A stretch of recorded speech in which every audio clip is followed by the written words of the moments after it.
Things are quieting down for the night in the west side neighborhood of Old Colorado City. In a house on North 24th Street, David Hughes and his son are settling in for the night.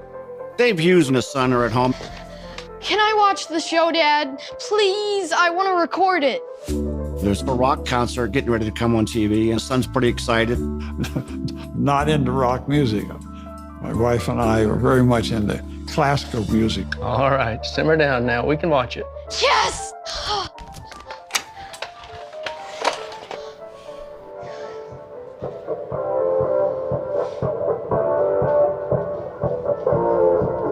So they were just listening to music and enjoying the evening when all of a sudden... Whoa, cool! When the huge explosion took place, at first he thought it was part of the concert, but it was a very big explosion, and I could tell it was. Stay here. I'll be right back. From a distance, David Hughes sees the smoke and wreckage left by the blast. The explosion blew out the wall of the bank. There was damage done to at least one car. This wasn't an accident in any manner, shape, or form. Across town, a young homicide detective is paying his dues, working the night shift. I'd only been in investigations for a year and a half, so I did a 6 p.m. to 2 a.m. shift that nobody really wanted. Look alive, Tony. It's Kenda. The dispatcher called me and said the fire department was on the scene of an explosion at an FDIC-protected bank. Typically, a homicide unit wouldn't be called to a bank explosion, but there was information obtained that there might be a night janitor working in the bank at the time who was unaccounted for. People believed that they were going to find human remains under the rubble. Okay, I'm on the way. Time to wake up, Tony. Looks like we got something. Okay.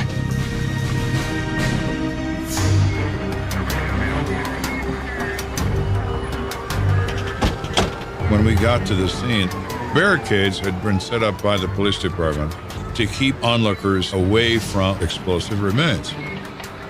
It's an enormous hole. You could walk through this hole. So is this a bank robbery and the method of entry is an explosive? The damage to the exterior wall would indicate that someone is gaining entry into this place. It was almost like a movie scene where somebody wants to rob that bank and they're going to bomb the building to get inside. How you doing? That's okay. You know if these guys got into the vault? Not yet. The bomb squad hadn't reported back yet. Let's go take a look. Yes, sir. There's a massive effort underway to find physical evidence, and they literally sift, leaving things behind on top of the screen that can be examined. You're sifting to find out exactly how the bomb was made, possibly what type of components were used, and even maybe what type of explosive was used. Detectives, gentlemen.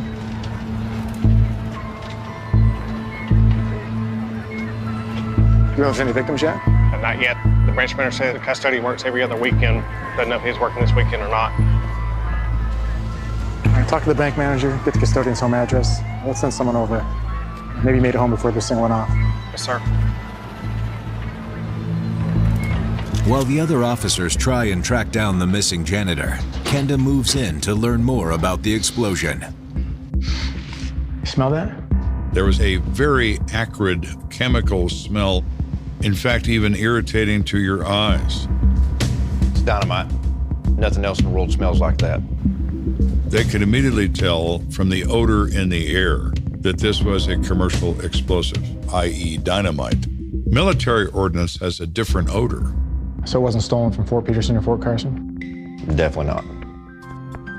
Well, that's certainly helpful. I'm sure there's no shortage of that stuff in town. There are many places that utilize explosives in routine work. The mining industry is the most common example, particularly in Colorado, where there's hard rock mines still active to this day. Any idea where it came from? Can't be for sure just yet, but we are trying to figure out how much was used here. Right. Take a look at this. Those guys discover fragments of a timing device. when the minute hand strikes, it causes an electrical impulse to go to a blasting cap and kaboom.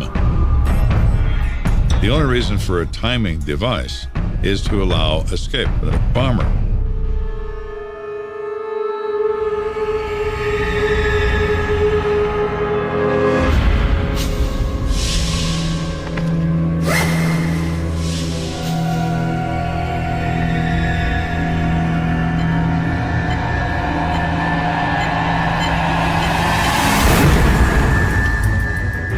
We're not dealing with an amateur. This is someone who really understands explosives and how to use them. You need to know a little bit about explosives to detonate a bomb. Amateur bombers end up blowing themselves up. This limits the pool of potential suspects dramatically. Anything else? Yeah, a bit of bad news. It appears the manufacturer of this didn't put serial numbers on it. So it can't be traced. I'm afraid not. Let's check out the bomb. With the bomb squad's findings in hand, Kenda heads to the vault to see what the thieves made off with. Upon view of the interior of that bank, the bank safe vault door was absolutely intact and untouched. Yeah, I don't see a scratch on it. I don't either. As far as we can tell, the vault wasn't touched. Maybe there wasn't time. What about the tellers? Were those drawers hit? Let's go see.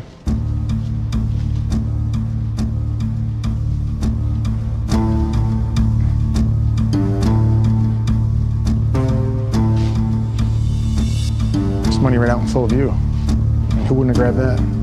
Well, either there wasn't enough time, or they're the worst robbers in history.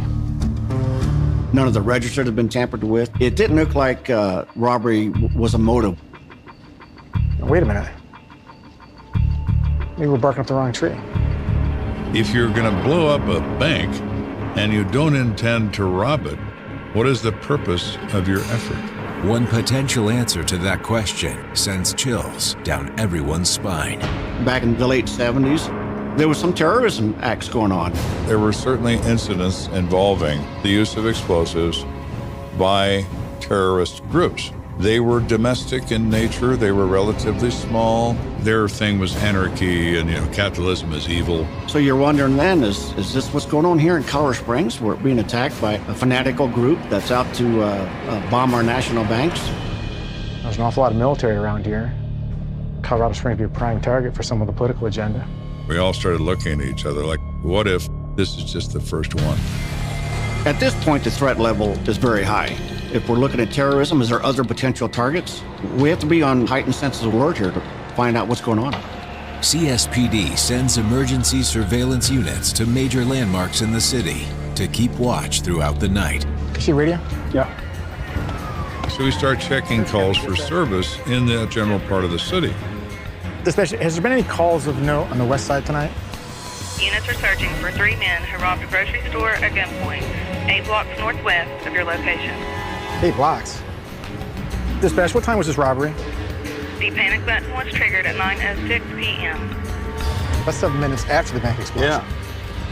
10-4 Kenda out. I want you to stay here. I'll head to the grocery store. You got it. News of the nearby robbery shifts Kenda's attention away from the domestic terrorism theory and towards a more practical motive behind the bombing. What if they decided to set off this bomb to draw the police to the bank location?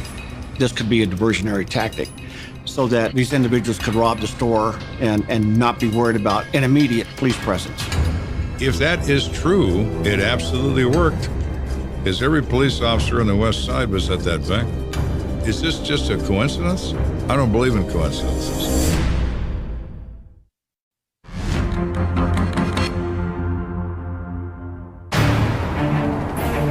We're investigating a bank bombing, which initially we think could be a robbery or even a case of domestic terrorism. Then we discover there's been a major robbery a few blocks away within minutes of the explosion. Could this explosion just be a diversion for the armed robbery? Determined to find out if the two crimes are linked, Kenda heads to the grocery store that was the target of the robbery. Is there anything else you need to tell me? Not that I can think of. Thanks, Brian. Yes, sir. Can you tell me exactly what happened? There were these two guys. They both had Halloween masks on.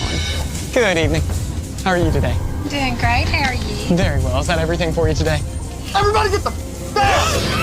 Get down! Get down! What are you doing back there? Get down! Grocery stores in 1978 commonly received a great deal of cash from customers, much more so than they do today. Get that head down! Because credit cards were not in common use. So they present a tempting target to somebody with a gun who wants to demand money. Let's get out of here. They fire no shots. They're not there to hurt anybody. They're there to get the money. And they immediately run out of the business. Am I going to lose my job over this? I can't afford to lose this job. It's okay. No one's going to fire you. Okay. You're not the first one this has happened to. Okay. Did you happen to look at the car they were driving? They weren't in a car. They ran off on foot. That way. We need to get some guys out there right now before they get too far. We're already on it. All right, well, thank you. Sorry this happened. A few hundred yards away, near Fountain Creek, officers have already picked up the robber's trail. Footprints.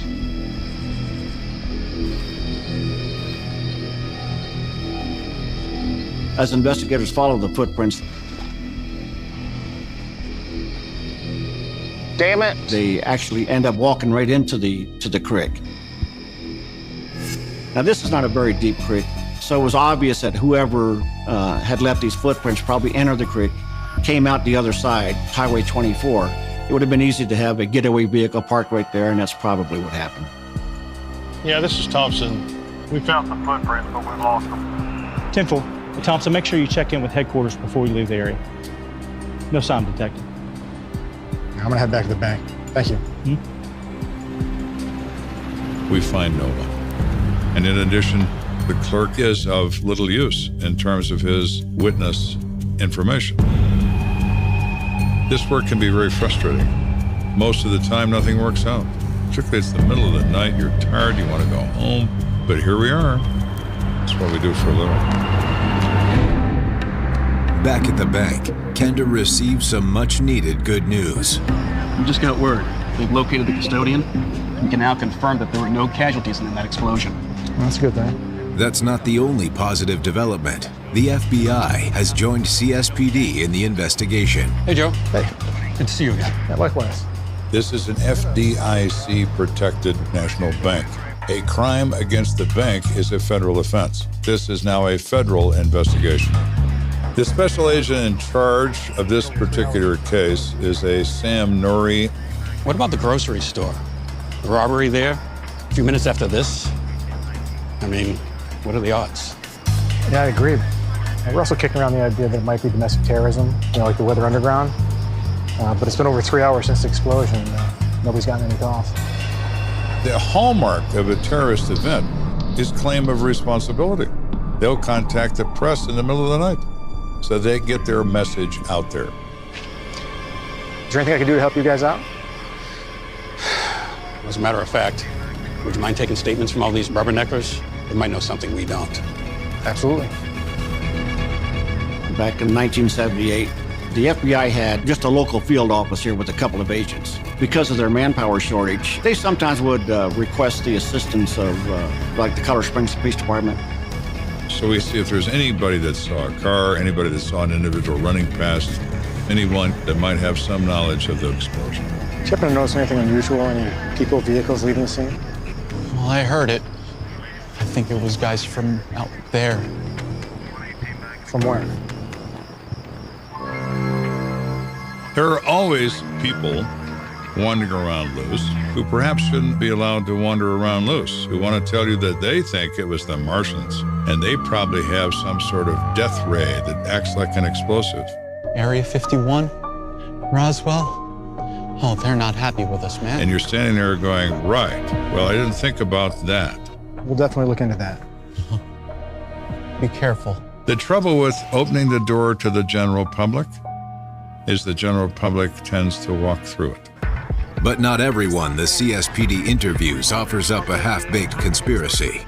A guy by the name of Adam White, who advised that he'd just been out for a walk that evening and actually saw somebody bending down next to the wall of the bank, but didn't think much of it. And then after like 10 minutes, the same guy came tearing past me. That's when I heard the bomb go off. He said he put two and two together and said that guy that ran by me is probably the guy who set that bomb.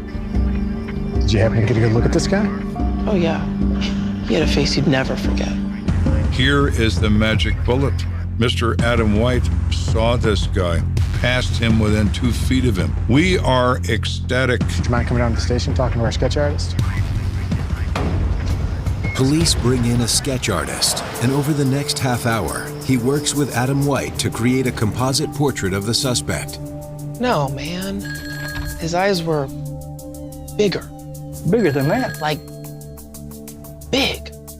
Okay. You ask a witness, do you know a white male who's 5'6" and weighs 145 pounds and has a mustache?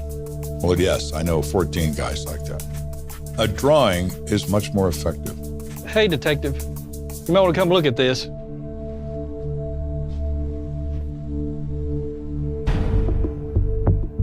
That's the joke, right? That's what he's describing.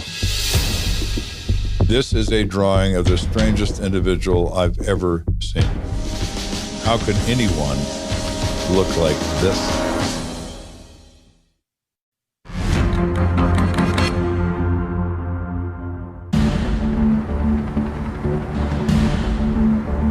At this point in this investigation, we have discovered an eyewitness who has seen the bomber, and he has produced a drawing that can only be described as bizarre.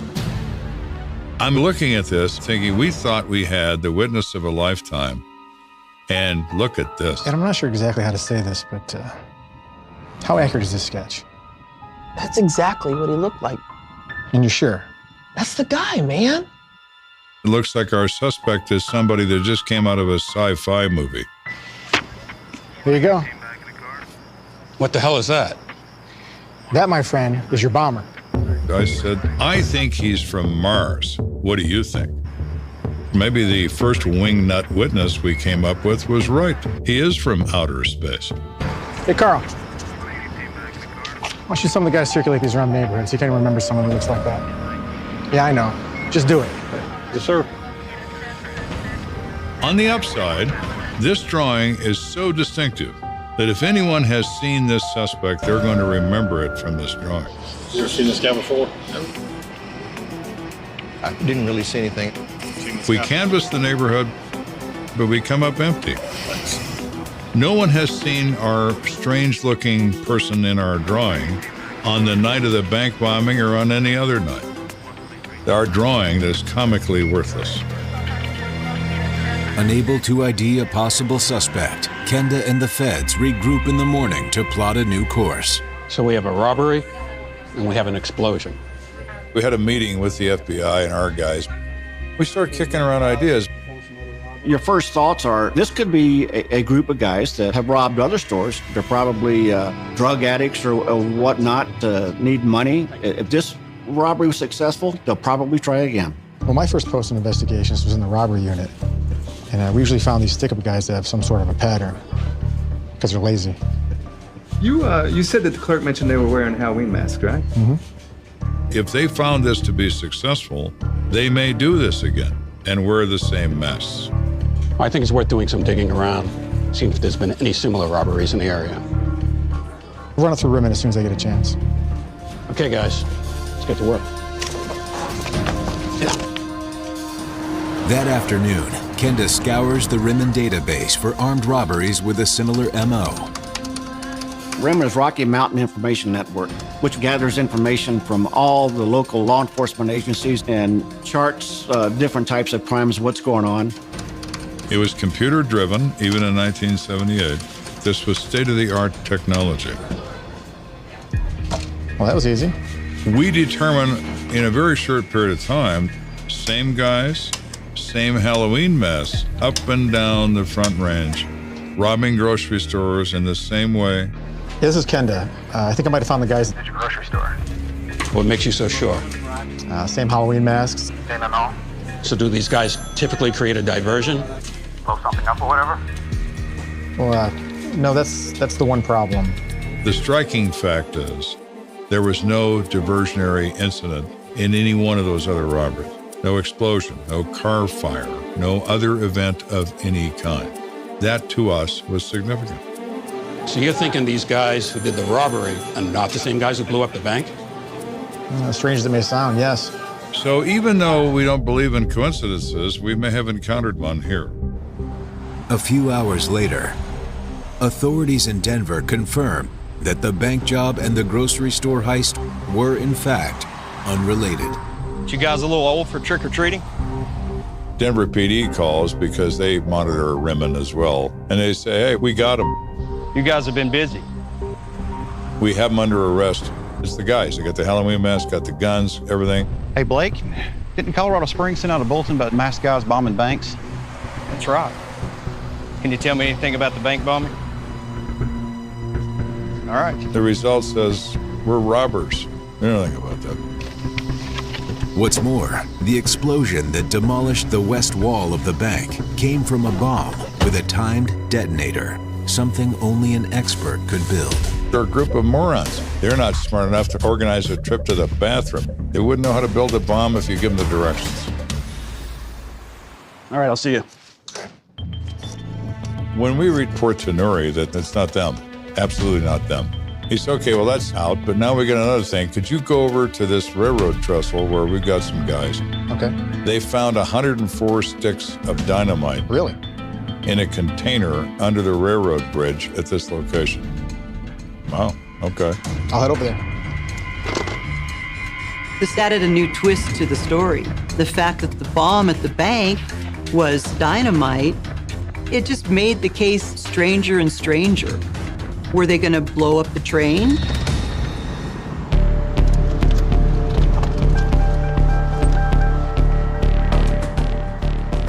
So what do we got?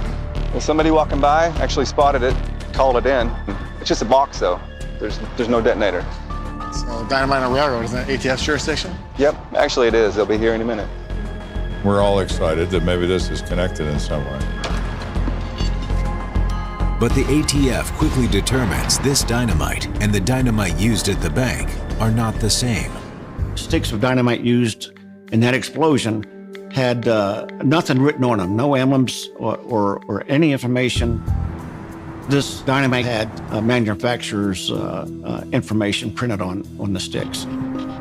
This explosive could not have been used in the bank robbery. Now, it's interesting that it's been abandoned under a railroad bridge, but be that as it may, it's not connected to the bank, and that's all we're concerned about at this point. The ATF will be taking over the investigation into the cache of dynamite. People steal dynamite from the army, from the mines, from wherever in the hopes of being able to sell it on the black market. The feds interrupted it in this case before the dynamite got into the wrong hands. But for our case, it was just another dead end. With no leads, Kenda and the FBI are struggling to find a way forward. So instead, they go backward. Okay, guys, this is what we know so far. Our robbery guys, there's no connection. The dynamite at the railroad doesn't match with our bomb. And our crazy bug-eyed guy, don't even get me started on that. This is where we're at, folks. I'm open to any suggestions. Back to the original question. Why would you blow up a bank if you're not going to take any money? We're sitting there staring at each other with blank looks on our faces, trying to decide what the motivation was for this, when it hit me. I've got a thought. Now hear me out on this. The motivation has been staring us in the face the entire time.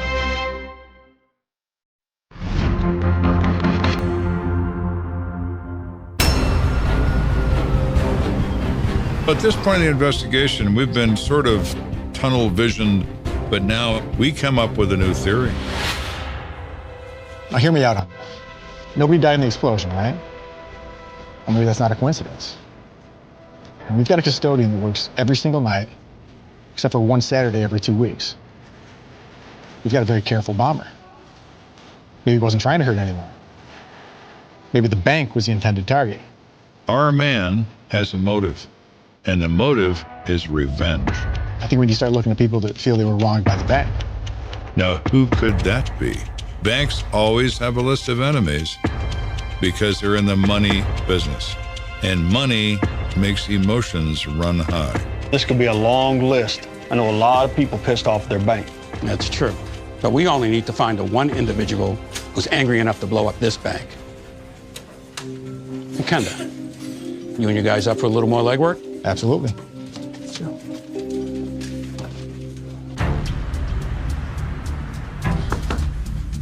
Mr. Edmonds? Yes. Detective Joe Kenda. Oh.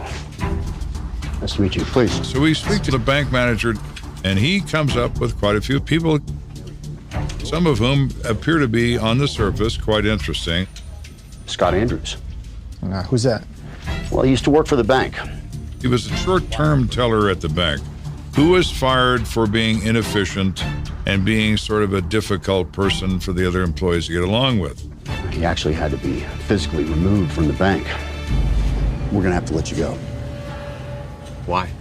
Things just aren't working out the way that we'd hoped. When the bank manager terminated him, he had an absolute tirade. You son of a bitch. Screw you and everyone in this place. Scott, calm down. Calm down? You want me to calm down? Let's take this outside. I'll show you efficiency. Security! He was absolutely screaming at the manager, I'm going to get even with you. I'm going to get even with everybody in this bank. And you think he'd be mad enough to do something like this? To be honest with you, the way things ended, I wouldn't put anything past him. So we immediately went to see him. He admits that he's extremely angry with this bank. Because I got fired, this is the best I could do. Actually, I'm glad somebody blew that place up. But it wasn't you. Of course not. Can you prove it? Yeah, actually I can. We can go inside and talk to my manager. He'll tell you I was here. Let's do that.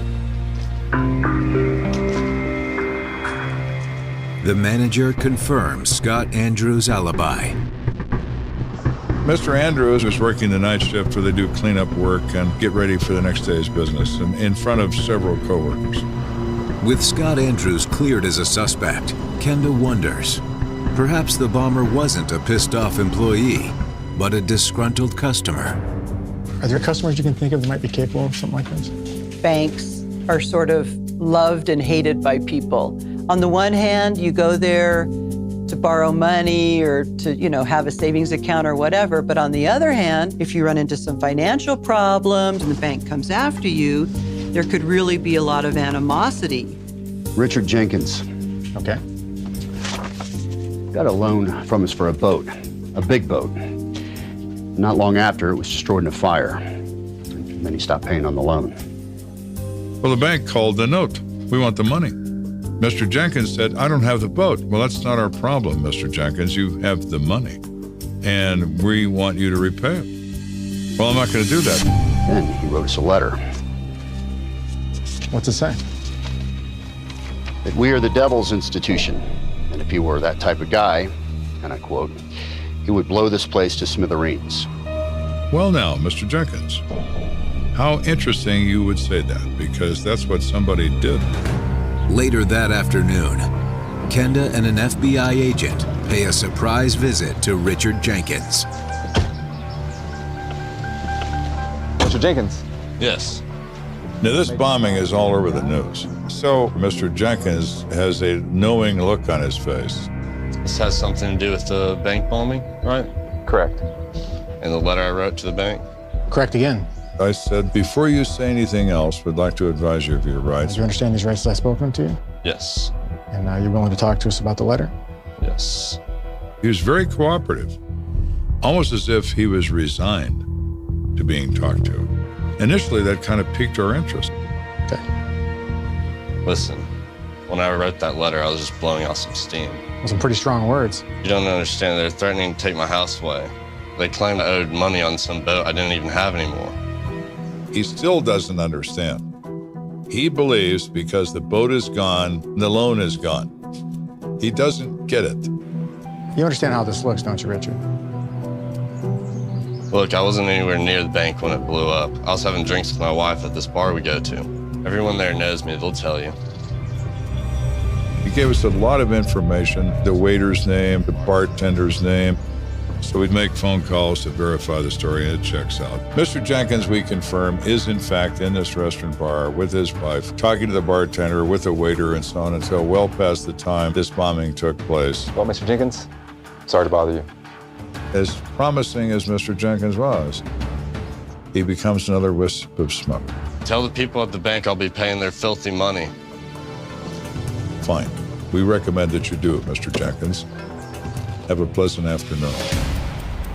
Treading water once again, Kenda and the bank manager decide to go through each complaint with a fine-toothed comb. Some have a beef with the bank and they don't like the bank, but they don't have the means to necessarily build a bomb and blow it up. Again, we're talking about a sophisticated device. We're looking not just for some irate guy. He's an irate guy that knows what he's doing. A name pops up, Victor Shea. Take a look at this guy. Victor is an individual whose 19-year-old son's truck had been repossessed by the bank, and he was very displeased with that. Here's a letter from the repossession agency we sent to seize the truck. The note said they went to Mr. Shea's home to seize this car. Mr. Shea engaged in a violent verbal confrontation, and they left the area and did not repossess this truck at that time. You guys sure bring out the best in people. Sometimes people don't feel like paying the money back that we loaned them. Do you happen to have the employment information on Mr. Shea, your son? Looks like he works at the Colorado Mining Company. Here's his auto loan application. If you're mining anything in Colorado, you gotta blow things up. All of a sudden, this guy emerges as whoa. Do you mind if I use your phone? Oh, sure. Not only is he an angry guy, he is the very first angry bank guy that has access to anything that goes bang.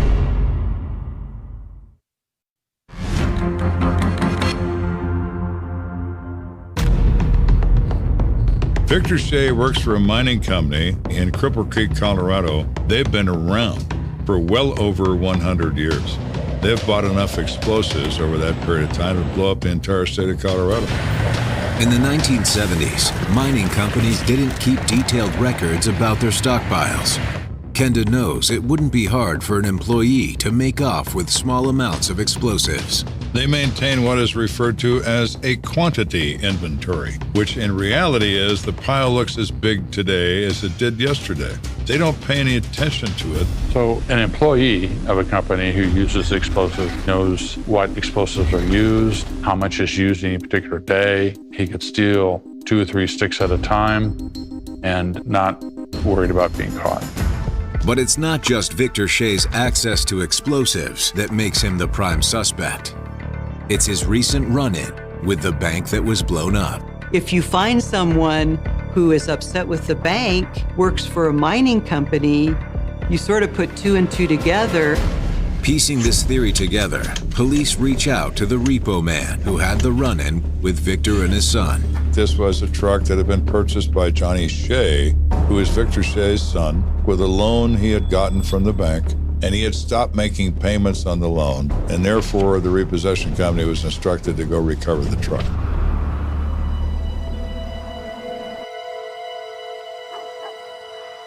Oh yeah, I remember. One of the most uncomfortable situations I've ever been in. We understand there's some sort of problem? Yeah, there was. First of all, this kid, Johnny, he lived with his parents. The bank sent me out to their place to repossess his truck, gotten a little behind on the payments. I was about to learn why. According to the repo man, when he showed up at the house, Johnny's truck was out front, but so were a lot of other cars. There's all these cars. Looked like some kind of a party going on. So I get out and I go up, I knock on the door. He doesn't like to just take a car off someone's property without them understanding why it's happening. And a woman answers the door. Yes? Excuse me, ma'am. I'm here to take possession of a truck owned by Johnny Shea. Apparently he's gotten a little delinquent with the payments he had on the auto loan with the bank. What the repossession employee had no way of knowing, Johnny Shea had been killed in a motor vehicle accident where he was a passenger. The family was having a wake in the house when the repossession man knocked on the door. Ma'am? How dare you? You could not select worst moment in time to attempt a repossession of the deceased's property. I just stood there in shock, and she just lit into me. And then the dad, Victor, he came to the door and he started yelling at me too. Mr. Shea confronted the agent and told him to get off his property. He wasn't going to repossess anything. I got out of there. I didn't take the truck or nothing. Our company sent some other guy, maybe a week later, to pick it up. Can you imagine how awful that would be? Here you are dealing with your son's death. It's like, have some compassion. Shea was not happy with the fact that it was actually repoed, called the bank and raised all kinds of cane with the bank. That how could they do that, and why would they come to his house and take his son's truck like they did? You can understand his displeasure with the bank over what happened. Later that day, Kenda and lead FBI agent Sam Norrie head over to the Shea residence. Our hope is we can get Victor Shea to confess. If he will just tell us what he did, we can put this whole case to bed. But they're about to get more than they bargained for.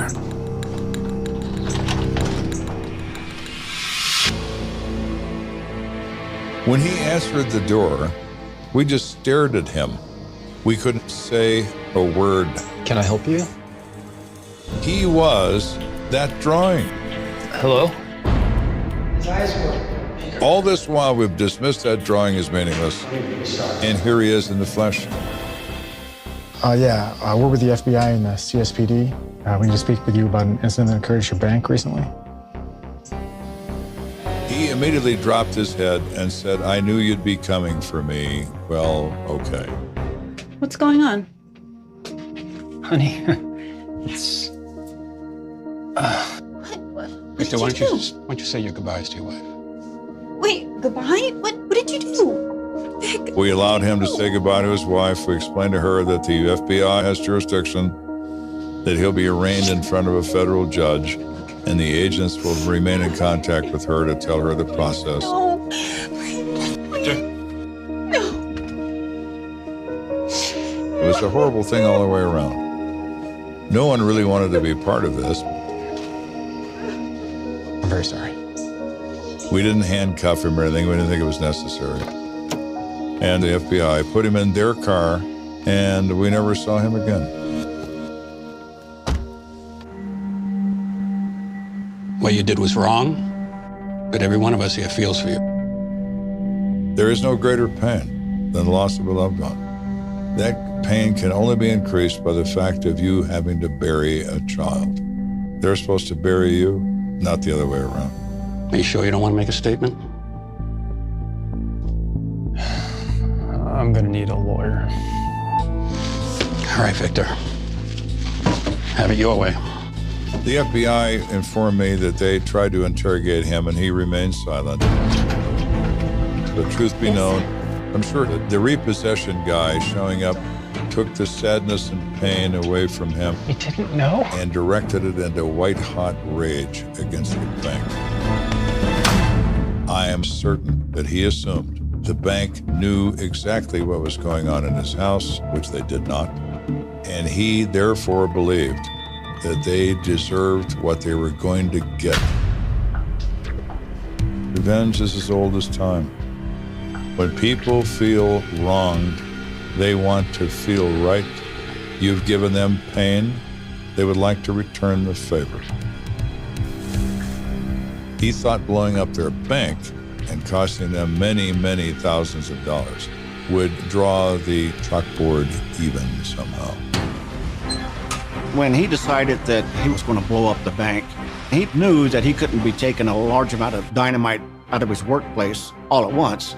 So he methodically took a couple of sticks at a time until he got enough to do the job. He constructed a device, knew how to do it. He'd routinely been around people that did it for a living. Mr. Shea went to the bank at about 9 o'clock, went to the west wall and set that bomb up and set the timer and then ran away. He ran past an eyewitness who went home. And within a few minutes, kaboom. He blows it up on a weekend when they're not open for business, when there's nobody in the building. It only damages the bank. He remained in his house undetected for some period of time while we investigated this case. But people get found, and people are brought to justice. It's the way the system works. What Victor Shea did was deplorable. You know, you can't take your revenge out in a manner such as this. Thank goodness nobody was hurt. This case has several motivators: love, hate, feeling of loss, demanding revenge. What Mr. Shea got for his trouble was a sentence in a prison and a convicted felony that's going to follow him for the rest of his days. Did it do anything to the bank? They splash it across the evening news like a victory banner. Chicago 20-year cold case closed. One line, bold, triumphant, as if 2 decades of fear and silence can be wrapped up in a lower third graphic and a smiling anchor's voice. The city exhales, the police department pats itself on the back, and somewhere in a cramped living room on the south side, a woman in her late 50s clutches a framed photograph so tight the glass squeaks under her fingers. The picture shows a girl with dark hair, crooked bangs, and a smile that looks like she hasn't yet learned to be afraid of the world. Her name is Elena Cruz, 17 years old when Chicago swallowed her whole and never gave her back. Tonight, they say her story has an ending. Tonight, they say justice finally knocked on the right door. But to understand why that headline hits like a shockwave, you have to go back to the night the city first learned her name. It's June 2004, a humid Friday evening. The kind of sticky Chicago summer night when the air tastes like exhaust and hot concrete. The L rattles overhead, neon signs flicker half awake, and the late shift at Manny's Diner is crawling toward closing. Elena wipes the last table down, laughs at a joke from the cook, and glances at the clock. 11:42 p.m. She ties her apron, stuffs a few crumpled tips into her pocket, and steps out into the dim orange streetlight, phone pressed to her ear, telling her mom she's on her way home. It's a 6-block walk, a route she's taken 100 times, past the shuttered liquor store, past the alley with the leaning fence, past the old rail tracks that slice behind the neighborhood like a forgotten scar. She never makes it past the 2nd block. Somewhere between Manny's back door and the corner with the broken streetlight, the call cuts off mid-sentence. Her mother hears a noise, like the phone scraping pavement, then nothing, line dead, no goodbye. No. No scream, no struggle, just silence. By 1 a.m., her mother is pacing the living room. By 3 a.m., she's calling everyone Elena knows. By sunrise, the neighborhood is awake, word spreading faster than the official report. Manny's girl didn't come home. A missing poster is nothing yet, just a thought forming behind a mother's eyes. The city doesn't know her name. The news cameras haven't arrived. The words cold case are still 20 years away. Right now, there is only a phone lying somewhere in the dark, a girl who should have been home hours ago, and a city that doesn't notice when one more teenage girl goes quiet. Morning breaks in washed-out gray over the south side, and the Cruz apartment becomes an unofficial command center before the police even show up. Aunts, neighbors, cousins, kids from school, they move through the tiny space like a slow storm.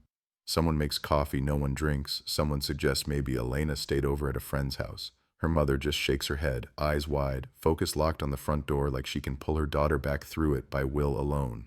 At precinct level, it starts the way these stories always start. A missing persons report, a timestamp, a couple of officers scribbling details into a thin file that doesn't know yet it'll grow thick with dust. Last seen leaving work at 11:42 p.m., wearing a black t-shirt with the diner logo, jeans, white sneakers. No known enemies, no history of running away. Good student, church on Sundays. Her world is small and familiar, the kind that should be safe. Patrol cars circle the area, lights off, eyes scanning sidewalks, alleys, dumpsters. The alley behind Manny's is checked and rechecked. A stray cat hisses and bolts from under a trash bin. A cracked flip phone is found near the curb, face down, glass spiderwebbed, battery knocked loose. It's hers. That's when the tone shifts. A missing girl with a found phone becomes more than a family panic. It becomes a case. The first cameras arrive by late afternoon, drawn by the oldest headline combination in the book. Chicago teen missing. Last seen walking home alone. A reporter stands on the sidewalk, the diner's neon sign buzzing weakly behind her, as she talks about fear, community, and a city that has seen this too many times. B-roll of worried neighbors, B-roll of police tape fluttering near the tracks. B-roll of a framed school picture of Elena, borrowed from the family, held too close to the lens. Detectives move in as the sun drops. Lead is Detective Frank Donnelly, salt and pepper hair, sleeves rolled up, the weight of 2 decades on the job hanging from his shoulders. He's seen girls vanish before. He knows the first 24 hours aren't a cliché, they're a ticking clock, loud and unforgiving. He walks the route himself, from Manny's back door to the corner where the phone turned up. He notes the blind spots, the alley camera that's been broken for months, the street light that never got fixed, the empty lot that backs onto the freight tracks. A witness says they saw a red sedan rolling slow near midnight, windows tinted, engine idling at the corner. Another swears they heard a short scream, or maybe it was just a TV in a nearby apartment. Details blur on the edges, nothing sharp, nothing solid. That first night the city barely notices, but in one small pocket of Chicago, fear spreads like smoke. Flyers are printed. A search party forms, flashlights cutting weak beams through overgrown lots and beneath the steel ribs of the old railroad bridge. Newscasters end their segments with her photo and the same line: "If you've seen Elena Cruz, call police." On day 1, hope is still louder than dread. Day 3, hope starts to fray. The neighborhood looks different now. Every shadow feels loaded, every idling car a threat, every unfamiliar face a suspect. Parents walk their kids in tight clusters, keys clutched like weapons. Stores stick the missing posters in their windows, tape corners curling in the humidity. At the precinct, the caseboard grows more cluttered. A map with colored pins, a timeline scrawled in marker, photos of Elena taped next to printouts of the red sedan's possible models. Donnelly doesn't leave much. Coffee burns at his desk while he replays witness statements again and again, ears straining for the one detail that doesn't fit. A week in, a break. At least that's what they call it. A rail worker contacts police, saying he found something near an unused section of track a few blocks from Manny's. The scene is cordoned off as quickly as a crime scene can be in a city used to them.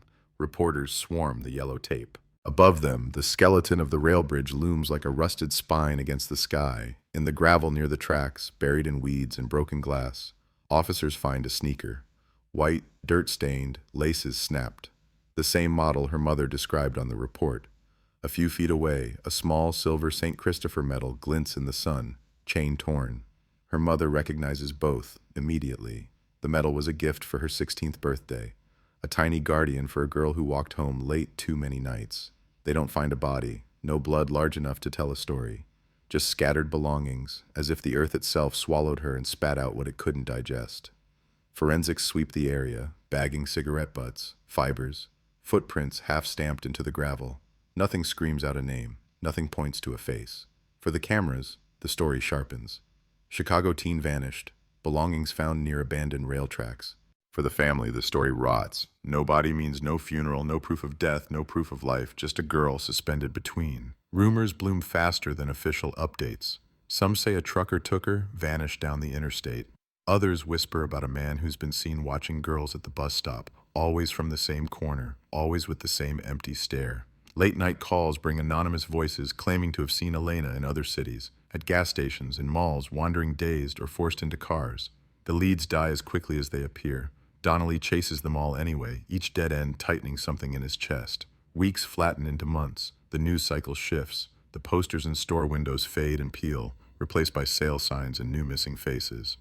The word case starts to quietly sprout the word cold in private conversations, like frost creeping over a window you're trying not to look at. By the end of the first year, the investigation is turned into a ritual. Every so often, a new tip emerges, a new name, a new theory. A man in custody for another crime mentions a girl near some tracks. A neighbor recalls seeing the red sedan again weeks later, parked farther down the block. A former diner employee admits he always had a bad feeling about a certain regular who never left his name, always paid in cash, stared a little too long at the waitresses. They sketch him out, chase him down, clear him.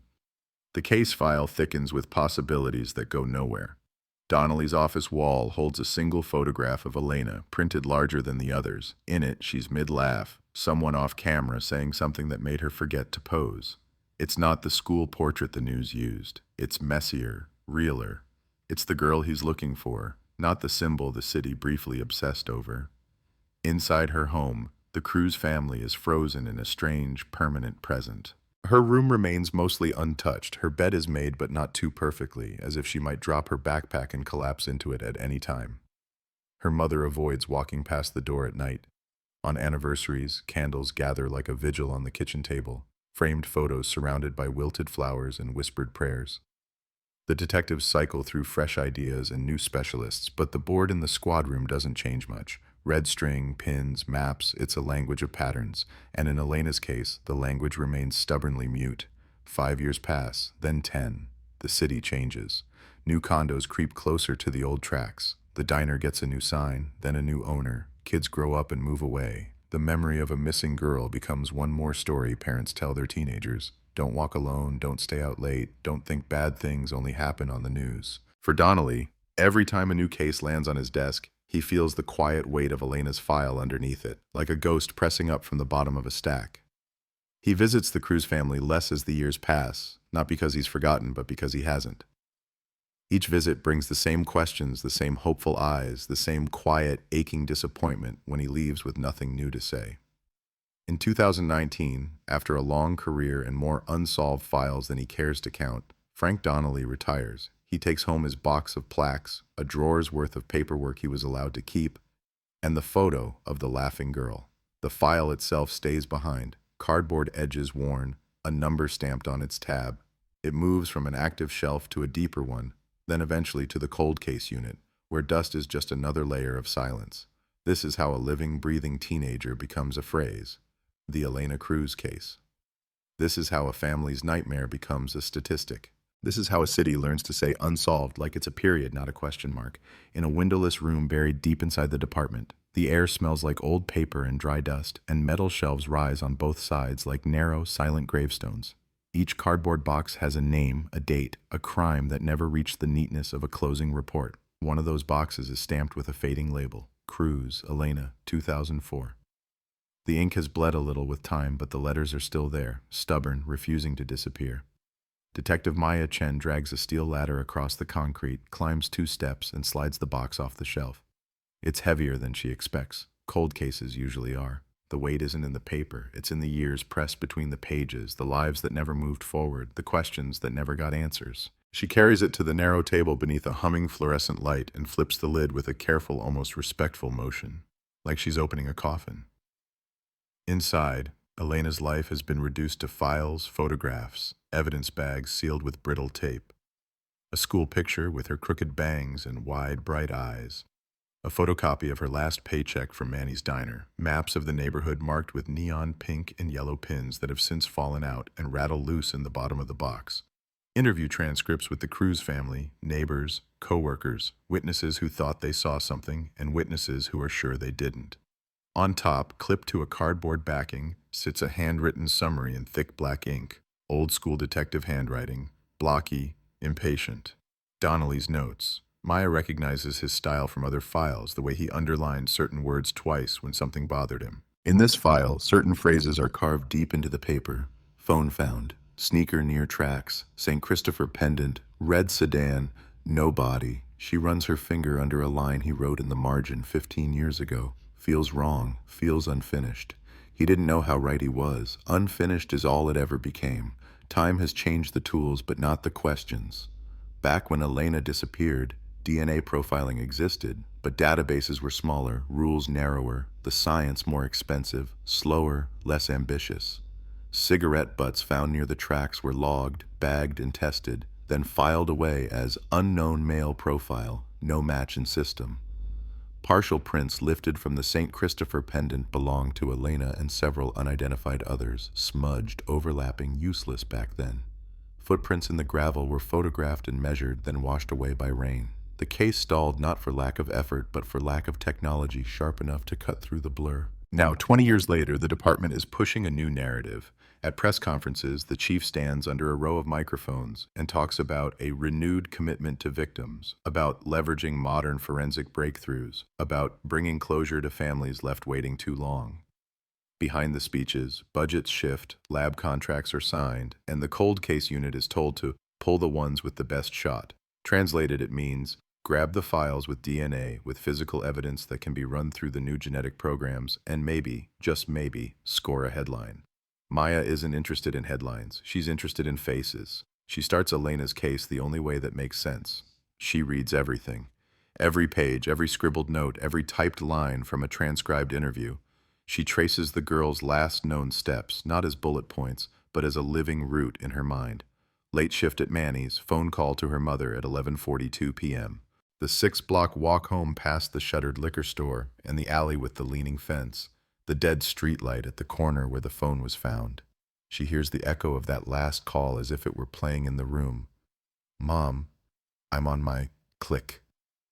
She imagines the phone slipping from sweaty fingers, or being knocked away by someone's hand, or hitting the ground as a car door slams. Imagination is dangerous in this line of work, but you can't chase ghosts without picturing them. When her eyes start to blur, she pushes back from the table, grabs her jacket, and decides paper isn't enough. She needs asphalt, shadows, noise. The city outside the precinct has grown taller and shinier since 2004, but some corners haven't moved an inch. Manny's Diner has a new name and a new plastic sign, but the back door where Elena walked out on that humid June night is exactly where it always was, opening onto a narrow alley marinated in grease and damp concrete. Maya stands there with her hands in her pockets, letting the hum of the refrigeration units and the faint clatter of dishes seep into the silence between her thoughts. She walks the route, step by step, feeling the uneven sidewalk under her boots, noting the angles of security cameras now, angles that didn't exist back then. The liquor store has an upgraded metal shutter and a newer barcode sticker on the door. The leaning fence still leans. The corner where the phone was found now glows under a harsh white LED streetlight that floods the pavement with artificial daylight. She stops beneath it, squinting upward. 20 years ago, this corner was a blind spot, a pocket of darkness where anything could happen unseen. Now it's overexposed, the light almost cruel, like a spotlight shining on the city's late attempt at correction. A few blocks away, the tracks lie where they always have, slicing behind the neighborhood like an old scar. The rust has deepened, graffiti has shifted, but the bones are the same. The spot where the sneaker and metal were found is harder to locate. Weeds and trash have moved in, and a development company's bright rendering of future lofts flaps on a fence nearby, promising urban luxury living. The wind rattles the plastic sign and tugs at the edges of a torn, long-forgotten poster underneath, just visible in the tear, missing, a ghost of someone else's face. Maya stands near the rails and tries to imagine a frightened girl, a struggle, a car door, the metallic smell of hot tracks and summer air, the sneaker, white and small, lying on its side, the St. Christopher medal glinting half-buried in gravel like something dropped from heaven and forgotten. Evidence bags took it all away years ago. The ground shows no scars. Back in the cold case room, she digs deeper into the box. The original evidence bags still exist, their labels faded, tape brittle. Inside one, sealed and double-bagged, are the cigarette butts collected near the tracks, each in its own tiny packet like a grim collection of teeth. Another holds the broken phone, battery separate, screen crazed. Another holds a scrap of fabric snagged on a fence, logged as unknown cloth, possibly from suspect's clothing. At the time, nothing tied together. Now all of it can be fed into a machine that sees patterns humans can't. She signs the lab request forms, checks the boxes authorizing full DNA extraction, mitochondrial sequencing, and upload to the newest databases, the ones that stretch beyond criminals into family trees built by curious people spitting into tubes for ancestry reports, genealogical tracing they call it, building a forest of names from a leaf of DNA. In the margin, she writes in neat, controlled letters, priority, possible serial offender context, victim 17-year female, unresolved high-risk missing person. Well, she knows the phrases that move a file higher in the stack. As the paperwork moves, the human side has to catch up. The file holds a thick packet of early contact logs with the Cruz family, then thinner updates as the years wear on, until the last one, a courtesy visit on the 15th anniversary, recorded in a single line. Family-informed case remains open, but no active leads. No active leads. A polite way of saying we have nothing. Maya finds the phone number listed for the mother, scribbled and corrected several times over the years. Numbers change. People move. Grief doesn't. She dials anyway. The ringtone seems to last forever before a voice answers. Not young, not strong, but not broken either, just worn. She introduces herself, her title, the reason for the call, careful not to use the words breakthrough or promise or closure.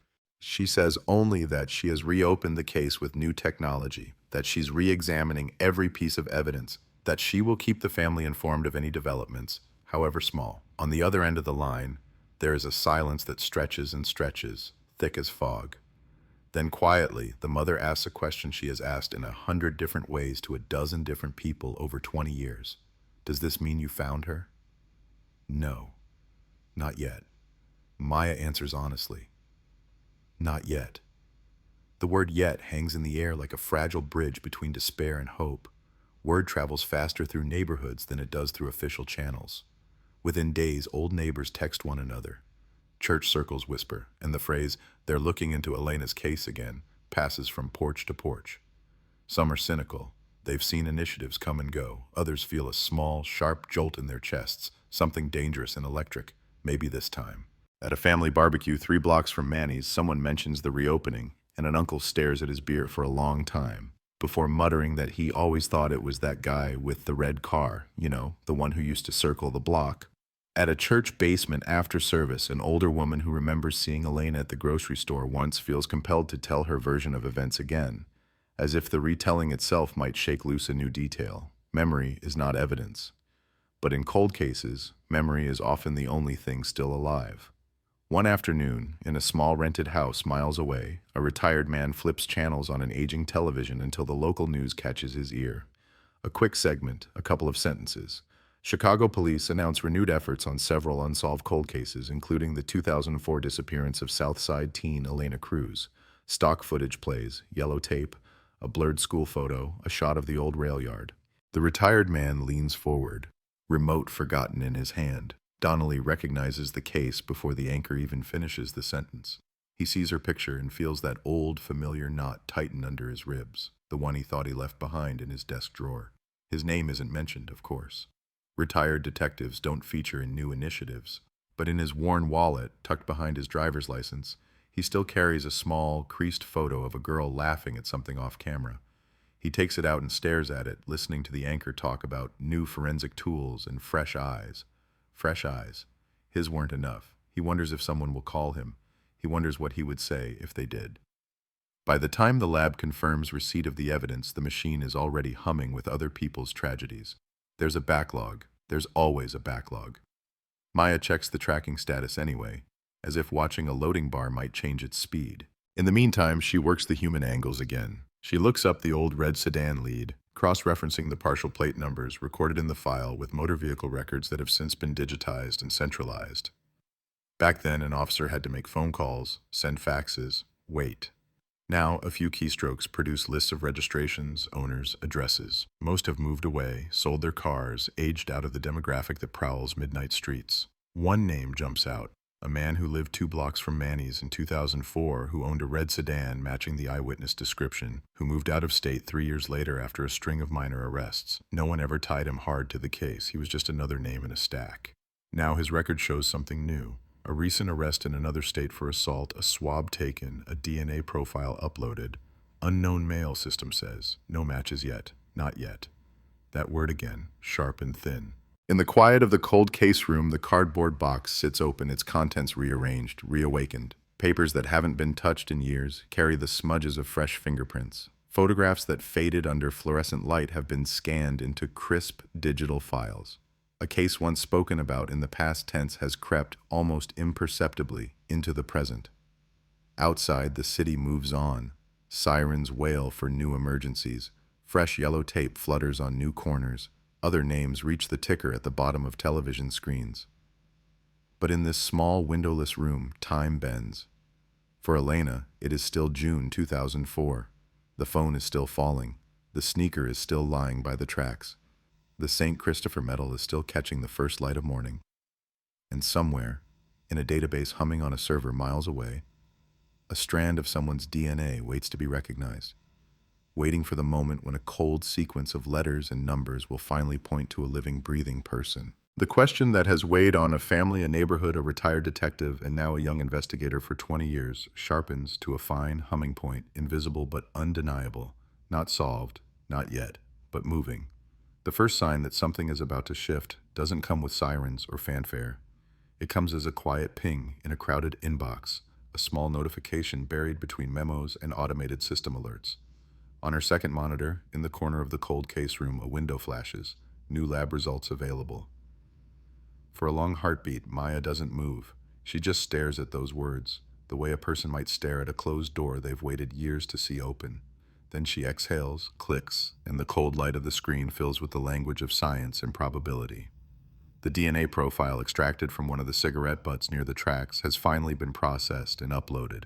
The report is clinical, detached, unknown male profile number A17, high-quality sample, no direct match in the criminal index. On its own, that would be another dead end. But this isn't 2004 anymore.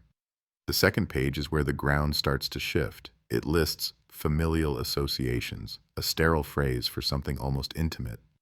Using public genealogy databases, the system has identified several distant relatives of unknown male number A17, third cousins, second cousins once removed, strangers tied together by invisible threads, living in different states, never knowing their shared DNA was quietly building a map for the police. A genetic genealogist attached to the program has already begun constructing a family tree, branches scribbled out digitally, names cross-referenced with records, obituaries, birth certificates. As Maya scrolls, the fog dissolves into shape. A family line that runs like a thin wire from a rural county 3 states away, through a factory town into Chicago, where for a few short years in the early 2000s, a man from that bloodline lived on a street just 2 blocks from Manny's diner, a man who owned a red sedan, a man whose name lives in Elena's file already, half buried in the suspect list, Eric L. Hansen. Back then, he was just another guy with a car and a vague description, no priors, no strong witness placing him with the victim, nothing to push him from person of interest to suspect. He moved away in 2007, the file notes say, following a job. Now the genealogist's conclusion lands on the screen with quiet, devastating certainty. Based on the genetic tree reconstruction, age, sex, and geographic overlap at time of offense, Eric Lee Hansen is highly likely to be the source of DNA sample A17. Highly likely. Not a confession, not a video. But in the world of cold cases, it's the closest thing to a voice from the grave. The lab report includes one more line that makes the hairs rise on the back of Maya's neck. Profile of unknown male number A17 matches DNA from offender arrested in 2023 in Missouri, currently designated as offender ID number MZ78421. The database didn't know what name to give him. It just knew his genetic code belonged to someone they'd already touched, already swabbed, already booked. She clicks through to the supplemental record. There he is, mugshot, booking photo, intake data. Eric Lee Hansen, age 46, arrested for aggravated assault in a bar fight that went farther than fists. Charges eventually pled down, time served, probation. No one knew that when they swabbed the inside of his cheek, they were also dragging a 20-year-old ghost toward the light. For a moment, the room feels smaller. The shelves seem closer, the humming fluorescent light louder. The photograph of Elena on the table, her smile caught mid-laughter, seems to look back at her with something like expectation. Maya prints the report, the paper still warm as it lands in her hands. She reads it again on paper, because some things need to be seen in ink to feel real. Then she does something she's been rehearsing in her head since the first lab request went out. She picks up the phone and calls the retired detective who once wrote "Feels Unfinished" in the margins of this case. The number she found for Donnelly is scribbled on the inside cover of the file, a recent addition, shaded in fresh pen. The line rings 3 times before a familiar, gravelly voice answers, wary and slightly out of breath. He doesn't say hello, he says, "This is Frank." "Detective Donnelly, this is Detective Chen, Cold Case Unit," she says, the words crisp, controlled. "We spoke briefly when I first reopened the cruise file." A small pause. Then, "Yeah, I remember." His voice shifts, softens almost imperceptibly. "You got something?" She doesn't build it up. No theatrics, just the facts. "We have a DNA match from the cigarette butts at the tracks. New genetic genealogy program linked it to a family. The tree led to a primary candidate with a history in Chicago at the right time. The same guy you flagged back then as owning a red sedan near the cruise residence."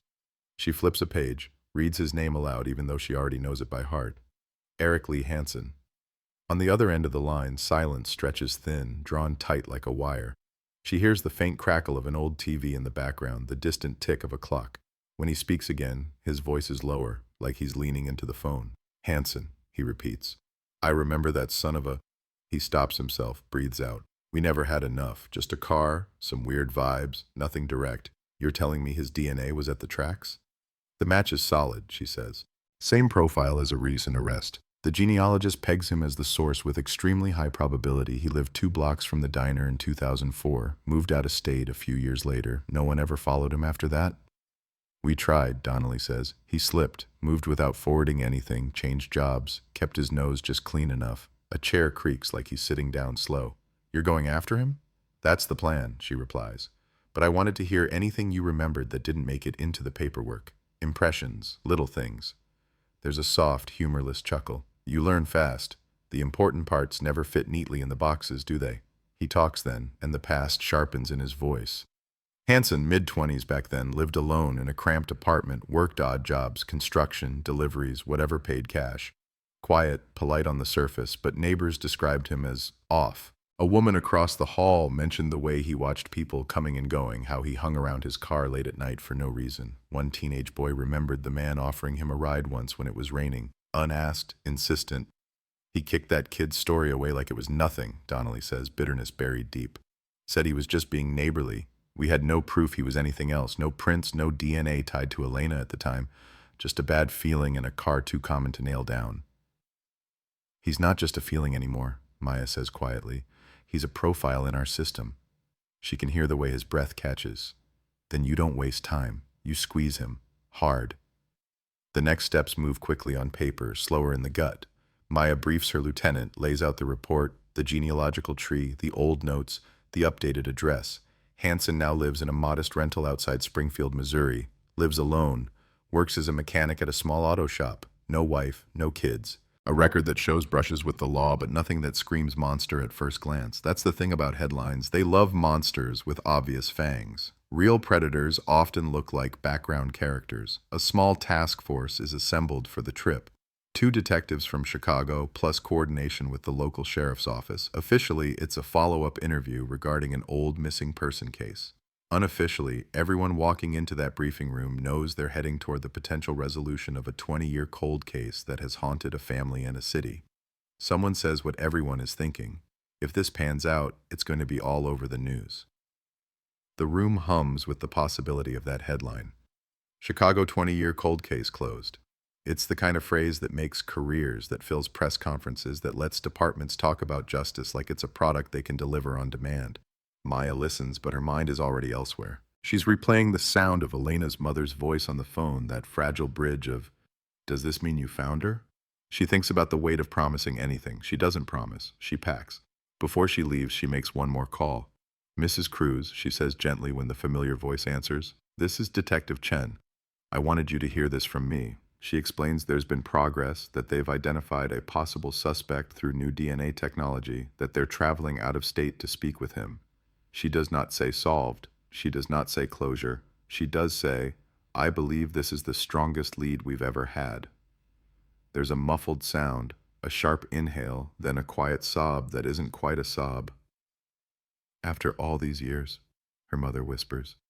"All these years. And now..." She trails off, caught between hope and fear. If he knows something, if he did something, don't let him talk his way out again. Please. "We won't," Maya says. It sounds like a vow, and maybe it is. The drive to Missouri is long and uneventful, miles of highway sliding by under a sky the color of wet steel. The city falls away into flat fields and scattered towns, cheap motels and billboards promising fireworks and fast food. In the passenger seat, Maya flips through the Hanson file again, even though she knows it by heart now. His addresses, his jobs, the small-time offenses, a bar fight that escalated into broken glass and paramedics, a restraining order filed years ago by a woman who claimed he followed her after she ended things, who eventually stopped returning the department's calls when the case went nowhere. Each piece, once isolated, now feels like part of a pattern she can see only because she's standing 20 years away from the first point. They reach Springfield by late afternoon. The local sheriff's deputies meet them with polite curiosity, tinged with the low-grade tension that comes when big city detectives show up with old ghosts in tow. They sit in a cramped briefing room that smells faintly of coffee and copier toner, going over the plan. No arrest yet. They don't have enough. Just a conversation. A voluntary interview at the station if they can swing it. A search warrant in progress, resting on the judge's desk back in Illinois, waiting for the DNA link and genealogical analysis to be explained in words a court can stomach. When they pull up outside Hanson's house, the street looks like 100 others across the Midwest. Single-story homes, patchy lawns, a swing set rusting quietly in a neighbor's yard. Hanson's place is forgettable. Beige siding, crooked blinds, a dented mailbox. A red sedan doesn't sit in the driveway anymore. That car is long gone, replaced by a dull gray pickup with a cracked windshield. People change their vehicles, DNA doesn't. Maya steps out of the car, the late sun painting long shadows on the pavement. For a second, she imagines another scene. Elena walking under a broken streetlight, phone pressed to her ear, sneakers slapping the pavement, unaware that someone is watching, that a car door is about to open. She pushes the image away, focuses on the present, on the door in front of her, on the man behind it. They knock. There's a shuffle inside, the faint thud of footsteps, the metallic click of a lock turning. When the door opens, he's there. Not a monster from a nightmare. Just a middle-aged man in a faded t-shirt and worn jeans, hair thinning at the temples, eyes squinting slightly in the light. He smells faintly of motor oil and cheap soap. He looks like the sort of man you might forget as soon as you passed him on the street. "Eric Hansen?" one of the local deputies asks. "Yeah," he says, gaze flicking from face to face. There's a flicker of confusion, then guardedness. "What's this about?" Maya holds up her badge. "Mr. Hansen, I'm Detective Chen from Chicago. This is Detective Alvarez. We're here about an old case from when you lived there. We were hoping you'd be willing to answer a few questions." His jaw tightens at the word Chicago. It's a small reaction, but she doesn't miss it. "That was a long time ago," he mutters. "Yes," she agrees. Her voice stays calm, even. 20 years. That's exactly why we're here." For a moment, he just stands there, hand on the edge of the door, body angled as if ready to slam it shut. Then something, curiosity, arrogance, the belief that he can control the narrative, loosens his grip. He shrugs, steps back, opens the door wider. "Fine," he says. "Ask your questions." As she crosses the threshold into the dim, cluttered living room, the weight of the file back in Chicago feels heavier than ever. Somewhere miles away in a cold server room humming softly in the dark, lines of code connect his genetic code to a cigarette butt dropped near a set of tracks on a hot June night. Somewhere in a cramped apartment on the south side, a framed photograph of a 17-year-old girl still sits on a shelf, watching the door. In this small house in Missouri, 20 years collapse into a single breath as the detective and the suspected ghost of an old headline sit down across from each other. The city wants a neat ending. The department wants a closed file. A family wants the truth, whatever it costs. And between all of them sits a man who may hold the answer to the question that has echoed for 2 decades. What happened to Elena Cruz on that walk home? The recorder clicks on, capturing every syllable, every pause, every stutter. Outside, the sun dips lower, and for the first time in 20 years, the silence around this case begins to speak. The recorder sits between them on the scratched coffee table, a small black rectangle with a red light that glows like an unblinking eye. Hansen glances at it once, then looks away, jaw working, fingers drumming a restless beat against his knee. The living room is cramped, curtains half drawn, stale air heavy with old cigarette smoke and the faint, oily tang of engine grease that seeped into the fabric of the furniture. A muted TV in the corner shows a daytime talk show with captions on, faces arguing silently, while the real conversation happens here, in low, measured voices. Maya leans back in the sagging armchair, notebook closed on her lap, posture relaxed but eyes sharp. She lets Alvarez start. Sometimes it's easier to watch when someone else asks the first questions. "Mr. Hansen," Alvarez says, tone conversational, "we appreciate you letting us in. Like we said, this is about something that happened a long time ago, back when you lived in Chicago. You remember that period?" Hansen snorts, a quick, humorless sound. "You don't forget living in Chicago," he mutters. "Too loud, too many cops." His eyes flick, just for a second, to Maya's badge resting at her hip. "How long were you there?" Alvarez continues. "Our records say early 2000s. You moved around a bit." "A few years," Hansen says. "Came for work, left when it dried up. That's it."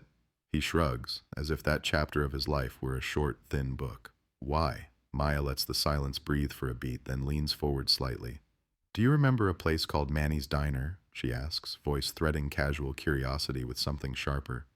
He stiffens, not a lot, not dramatically, just a barely there tightening in the shoulders, a pause in the drumming fingers. "Yeah," he says slowly. "Sure, ate there sometimes. Late. They were open late." "Lot of places open late in that area," Alvarez says easily. "What was it about Manny's?" "Cheap," Hansen says, "close to home. That's all." He licks his lips, eyes cutting toward the kitchen and back as if he's measuring the distance to the back door. "Look, what is this?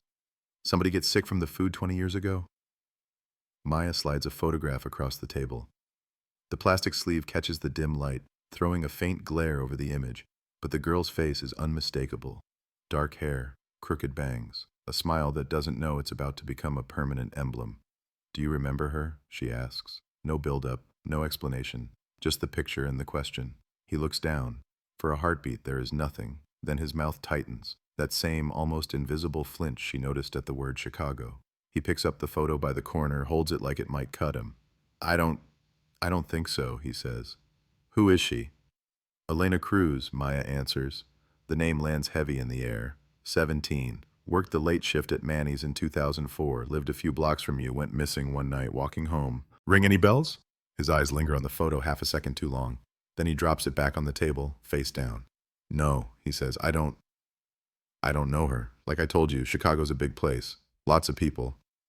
He forces a shrug that doesn't quite reach his shoulders. I barely remember my coworkers from back then, let alone some waitress.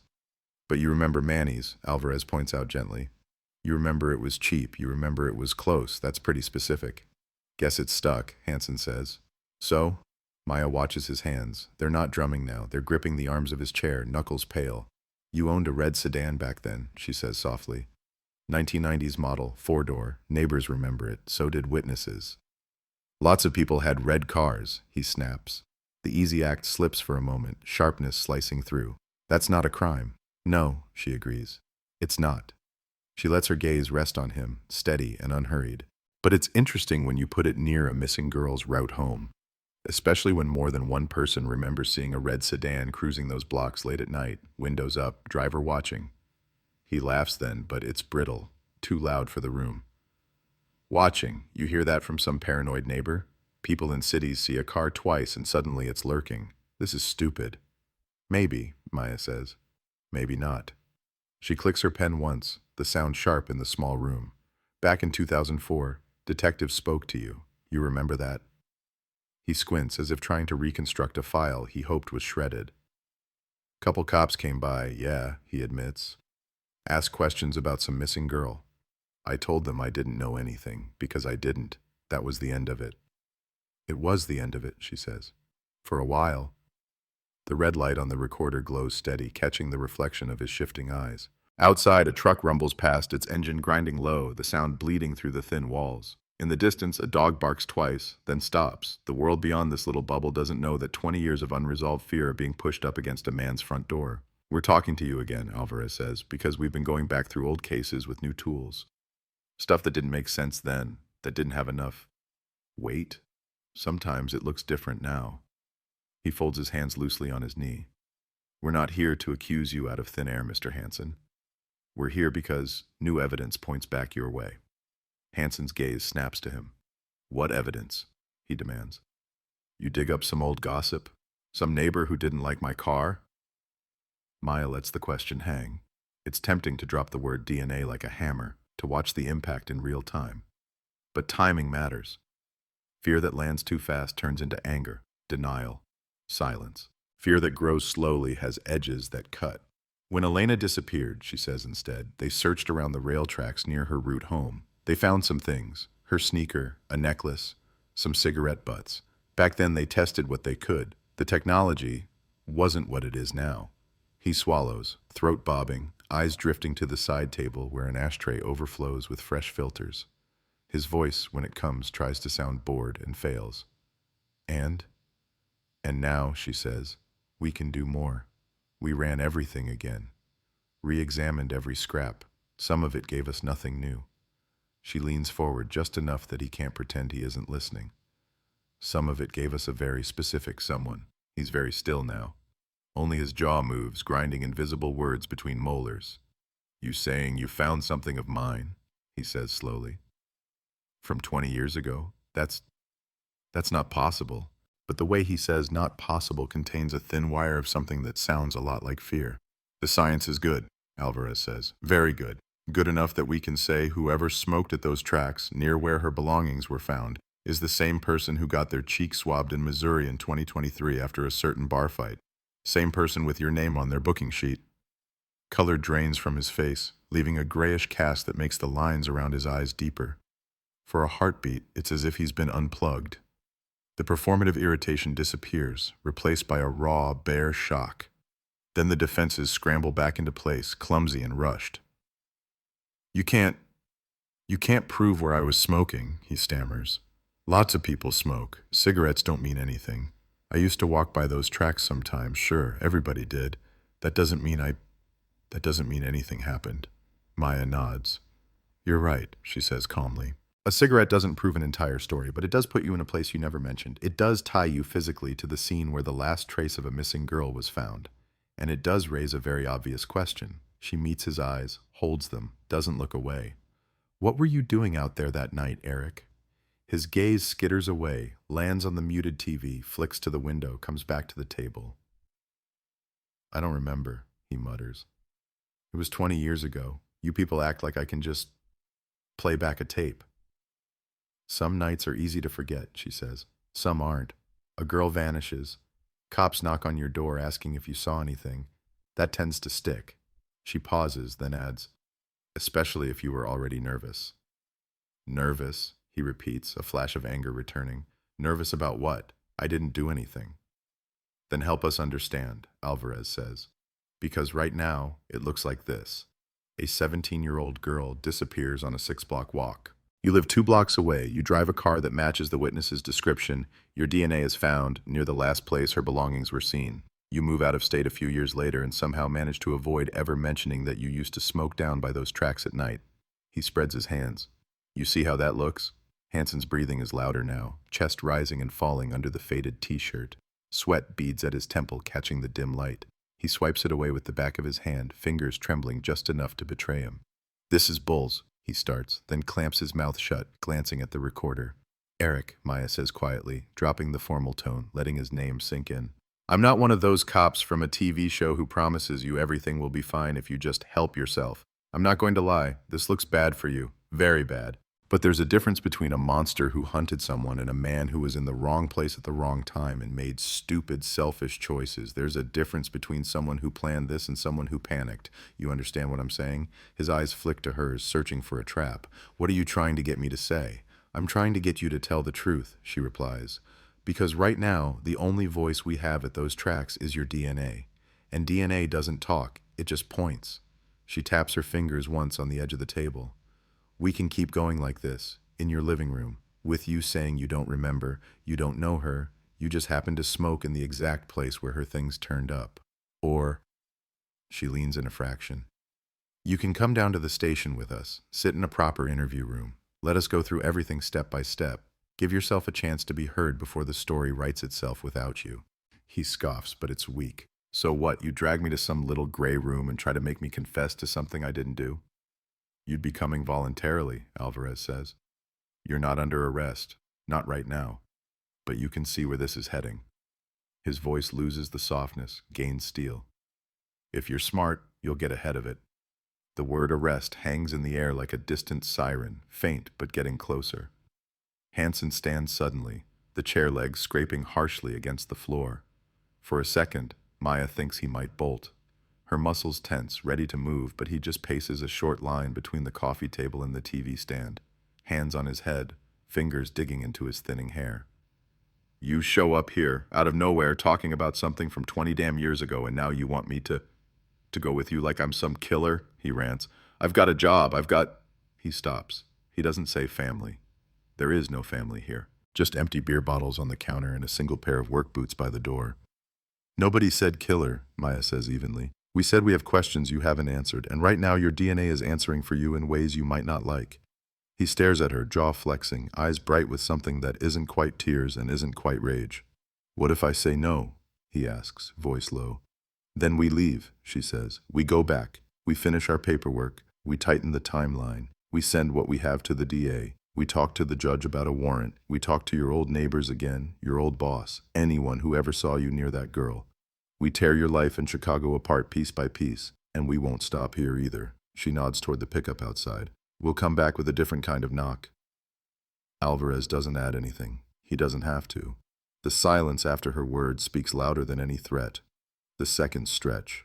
In the muted glow of the TV, a crowd on some talk show claps and laughs at a joke no one here hears. The world outside this room continues as if nothing is happening. Inside, a man decides whether to run, fight, or sit down and let 20 years of buried night ooze to the surface. Finally, his shoulders sag. The fight drains out of him in a visible wave. He looks older in an instant. If I go with you, he says quietly, I can come back, right? It's a childish question, the kind a boy might ask before stepping into a principal's office. If you're not under arrest, yes, Maya says. You can come back. That's up to you. He swallows hard, then nods once, jerky, a man who has run out of other options. Fine, he mutters. Let's go. Get this over with. She stands, feeling the shift in the room, like a change in pressure before a storm. Alvarez clicks off the recorder, the tiny red eye dying with a soft beep.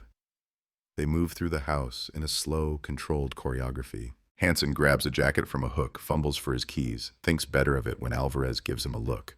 The local deputy by the car straightens when he sees them emerge, reading the body language instantly. No handcuffs, not yet.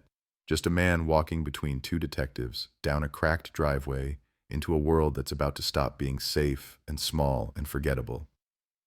As the car doors close and the engine starts, the quiet street returns to its routine. A kid pedals past on a bike, double takes at the out-of-state plates, then keeps going. A curtain twitches across the street, a neighbor storing this moment away for later gossip. In a small kitchen on the south side of Chicago, a woman wipes a counter she's already cleaned 3 times today, heart pounding for reasons she couldn't quite name when she woke up this morning. The drive to the sheriff's office is short but feels longer. Hansen sits in the back seat, not cuffed but boxed in by their presence, by the invisible weight of the case file that rides with them.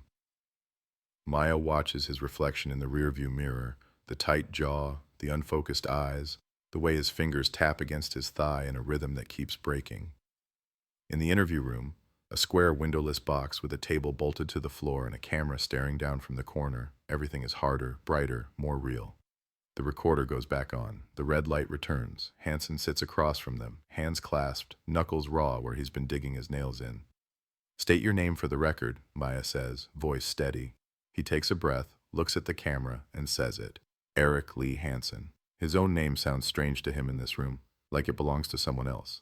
Someone who once lived in a different city, drove a different car, smoked under different streetlights. Someone who might have watched a 17-year-old girl step into the dark and decided whether she got to step out again. The questions begin in earnest, looping back through time, threading 2024 through 2004 like a needle pulling tight. Outside, somewhere far from this small town station, the city whose name sits in the headline of a story not yet written keeps moving. But in here, time has narrowed to a single, relentless point. For the first time in 20 years, the silence around what happened to Elena Cruz is being forced to share the room with a man who may know exactly how that walk ended.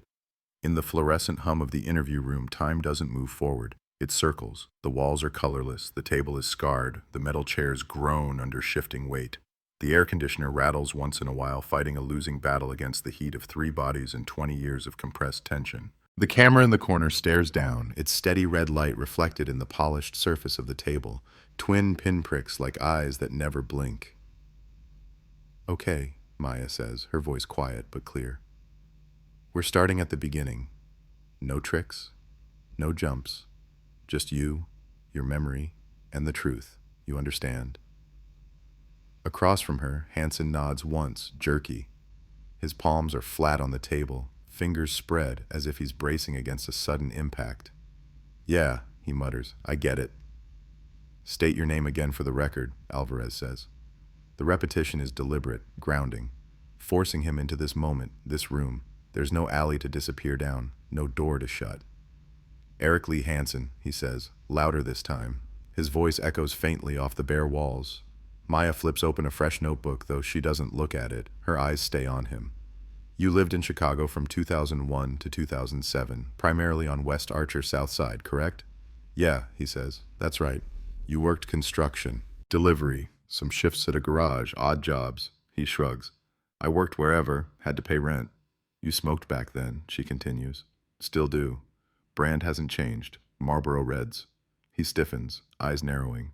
You look in my ashtray or something? We've looked at a lot of things, she replies, including the cigarettes we found near the tracks where a 17-year-old girl's belongings turned up. She lets the sentence fall, heavy and unhurried. We'll get there. First, Manny's Diner. His jaw ticks. I told you, yeah, I went there. It was close.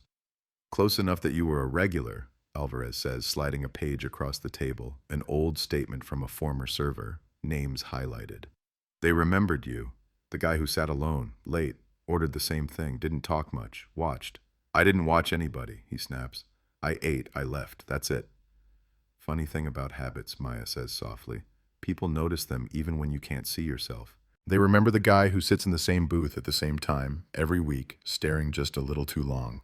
One waitress told the original detectives she didn't like the way you looked at the girls on the late shift, said it made her skin crawl. She tilts her head.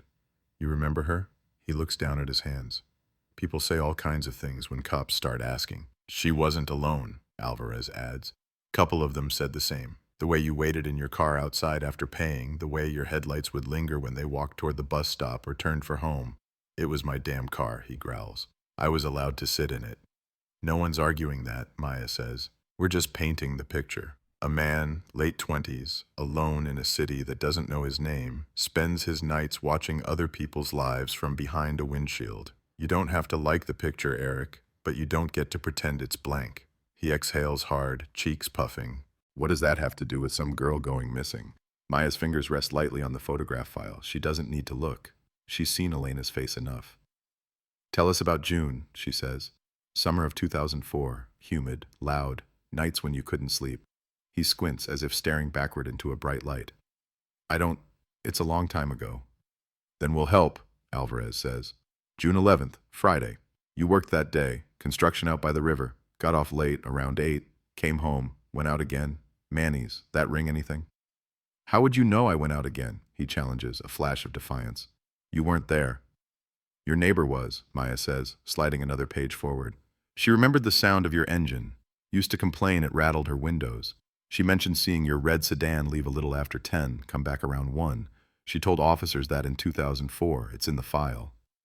He snorts, but the bravado is thinner now. So I went out. Big deal. Some nights are a big deal, she says. This one was. You drove to Manny's, sat in your usual spot, ordered a burger and coffee. You were there around 11. We've got statements, receipts, all of it. You saw the late shift. Same girls you always saw. He rubs his temples slowly, palms gritty with old grease. Maybe, he mutters. I don't remember the exact night. Do you remember her? Alvarez asks, sliding the photograph across the table again. This time, they don't leave it in the plastic. Glossy paper, her face sharp against the white border. 17. Working the counter, carrying plates, laughing with the cook. You must have seen her. Hanson's eyes snag on the photo, and for a moment, whatever story he's been clinging to falters. Something like recognition flickers there, quick as a match strike. He looks away almost immediately, but it's too late. You remembered her just now, Maya says quietly. That wasn't nothing.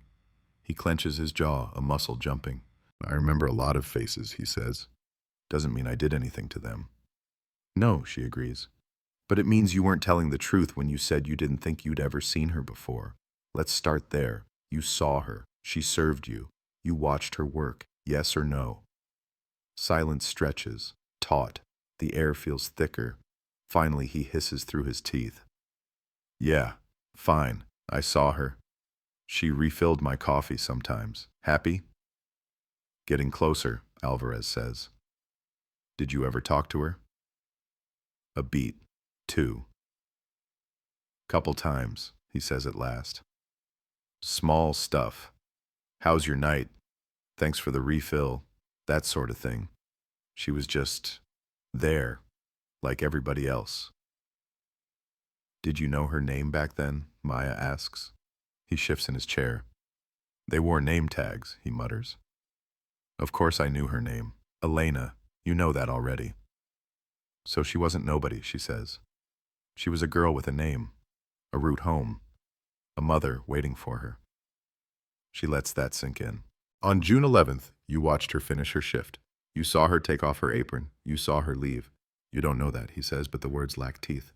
We know you stayed past closing, Alvarez replies. Staff remember you being there when they locked up. And we know from witness statements a red sedan matching yours was seen a block from her route, around the time she would have been walking. He spreads his hands. So, if you want to convince us you didn't see her leave, now's your chance to explain how all that lines up with ignorance.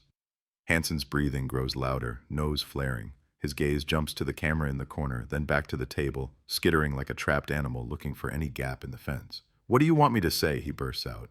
That I watched her walk out? Fine, okay. I saw her leave. Her and the cook came out the back first, then he went one way, she went the other. She had her phone out, talking to someone. Happy now? There we go, Maya says softly. Progress. She leans in, elbows on the table. She turned onto her usual route home. You knew what that was. You'd seen it enough times. He shakes his head quickly. I didn't follow her. Then why was your car seen rolling down the same street minutes later? Alvarez asks. The file between his hands is open now, but he doesn't need to look down. 3 witnesses, different angles. Red sedan, older model, dark windows, slow. That's their description. That's your car. Lots of people. We found an old ticket, Maya cuts in. Parking violation, 3 days before she went missing. Same block, same car, your plate. She lets the words fall like small, precise blows. You weren't just passing through, Eric. That street was familiar to you. You put your car there more than once. His mouth opens, then shuts. A muscle near his eye twitches. He swallows, the sound loud in the quiet. Sometimes I drove around, he mutters. Cleared my head, that's not a crime. No, she says, it's not, but what happens next might be. The room seems to contract, every sound amplified. The scratch of pen on paper, the soft rumble of pipes in the wall, the faint buzz of the camera. Hanson's knuckles are white now, fingers braided so tightly together they look like they might fuse. We're not going to leap ahead, Maya says. We stay with the picture. You finish your food, staff close up, Elena leaves, heading home. You get in your car, engine starts, you pull out. Where did you go? I told you at the... Don't tell me what you told other people, she says, sharper. Tell me what actually happened. He stares at the table, jaw clenched so hard a vein stands out along his neck. When he finally speaks, his voice is low, frayed at the edges. I drove, he says. That's all. I drove around. I don't remember exactly where. Just happened to be near her route, Alvarez prompts. Just happened to pass her? I didn't pass her, he snaps. I saw her up ahead, okay? She was walking, phone up to her ear. I slowed, that's all. It was late. Neighborhood wasn't exactly safe. I thought maybe she could use a ride. There it is, Maya says, voice soft as a blade's edge. You offered her a ride. He hesitates, then nods once, quick, as if agreeing with himself before the thought can escape. I pulled up beside her, he mutters. Rolled down the window, said it was late, not safe to walk. I'd seen her at the diner. I figured she'd recognize me, not some stranger, you know. How did she react? Alvarez asks. He exhales through his nose. She said she was fine, kept walking, so I drove on. End of story. Except it isn't, Maya says, because her phone call cut off. Her belongings were later found near the tracks. Your cigarettes were there. Your car was seen circling the block again. That's not the end of any story. His silence now isn't defiance. It's something heavier. Regret, fear, the weight of a secret that's been sitting on his chest for 2 decades, pressing down every time a headline about a missing girl hit the news. His shoulders slump. He looks older than his years. You didn't just drive on, she says quietly. You turned around. You came back. He closes his eyes. The room holds its breath. When he opens them again, they're glassy, rimmed red. She shouldn't have been out there alone, he mutters. Late like that, stupid. People get hurt.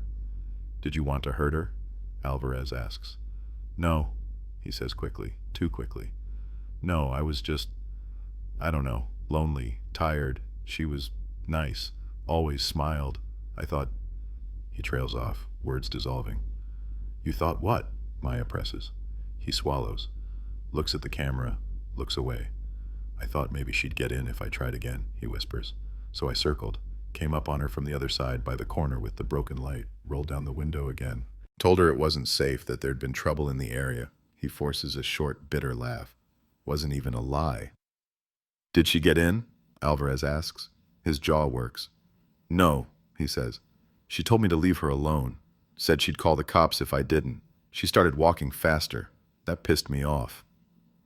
The sentence hangs in the sterile air, ugly and small and honest. What did you do? Maya's voice is barely above a whisper now, but it cuts straight through. I pulled ahead and parked by the curb, he says, words spilling faster now, as if some dam inside him is cracked. Got out. I just wanted to talk, okay? Explain I wasn't some creep, that I was trying to help. She got scared. His hands shake as he talks. He stares at them like they belong to someone else. She stepped back, said to get away from her, reached for her phone like she was going to dial. And? Alvarez prompts. though the next step feels inevitable. I grabbed her wrist, he whispers. Just to stop her from calling, just to calm her down, she yanked away, started yelling. I panicked. I told her to shut up, tried to cover her mouth for a second, just for a second. His eyes squeezed shut. She bit me. The room tilts, the past bleeding into the present. Somewhere in a cramped apartment thousands of miles away, a mother who once told detectives her daughter would never take a ride from a stranger sits without knowing that her girl did everything right, said no, walked away, fought. She kicked, he continues, voice cracking, caught my knee. I stumbled. We were near that alley by the tracks. She turned, tried to run. I grabbed at her jacket. She slipped, went down hard.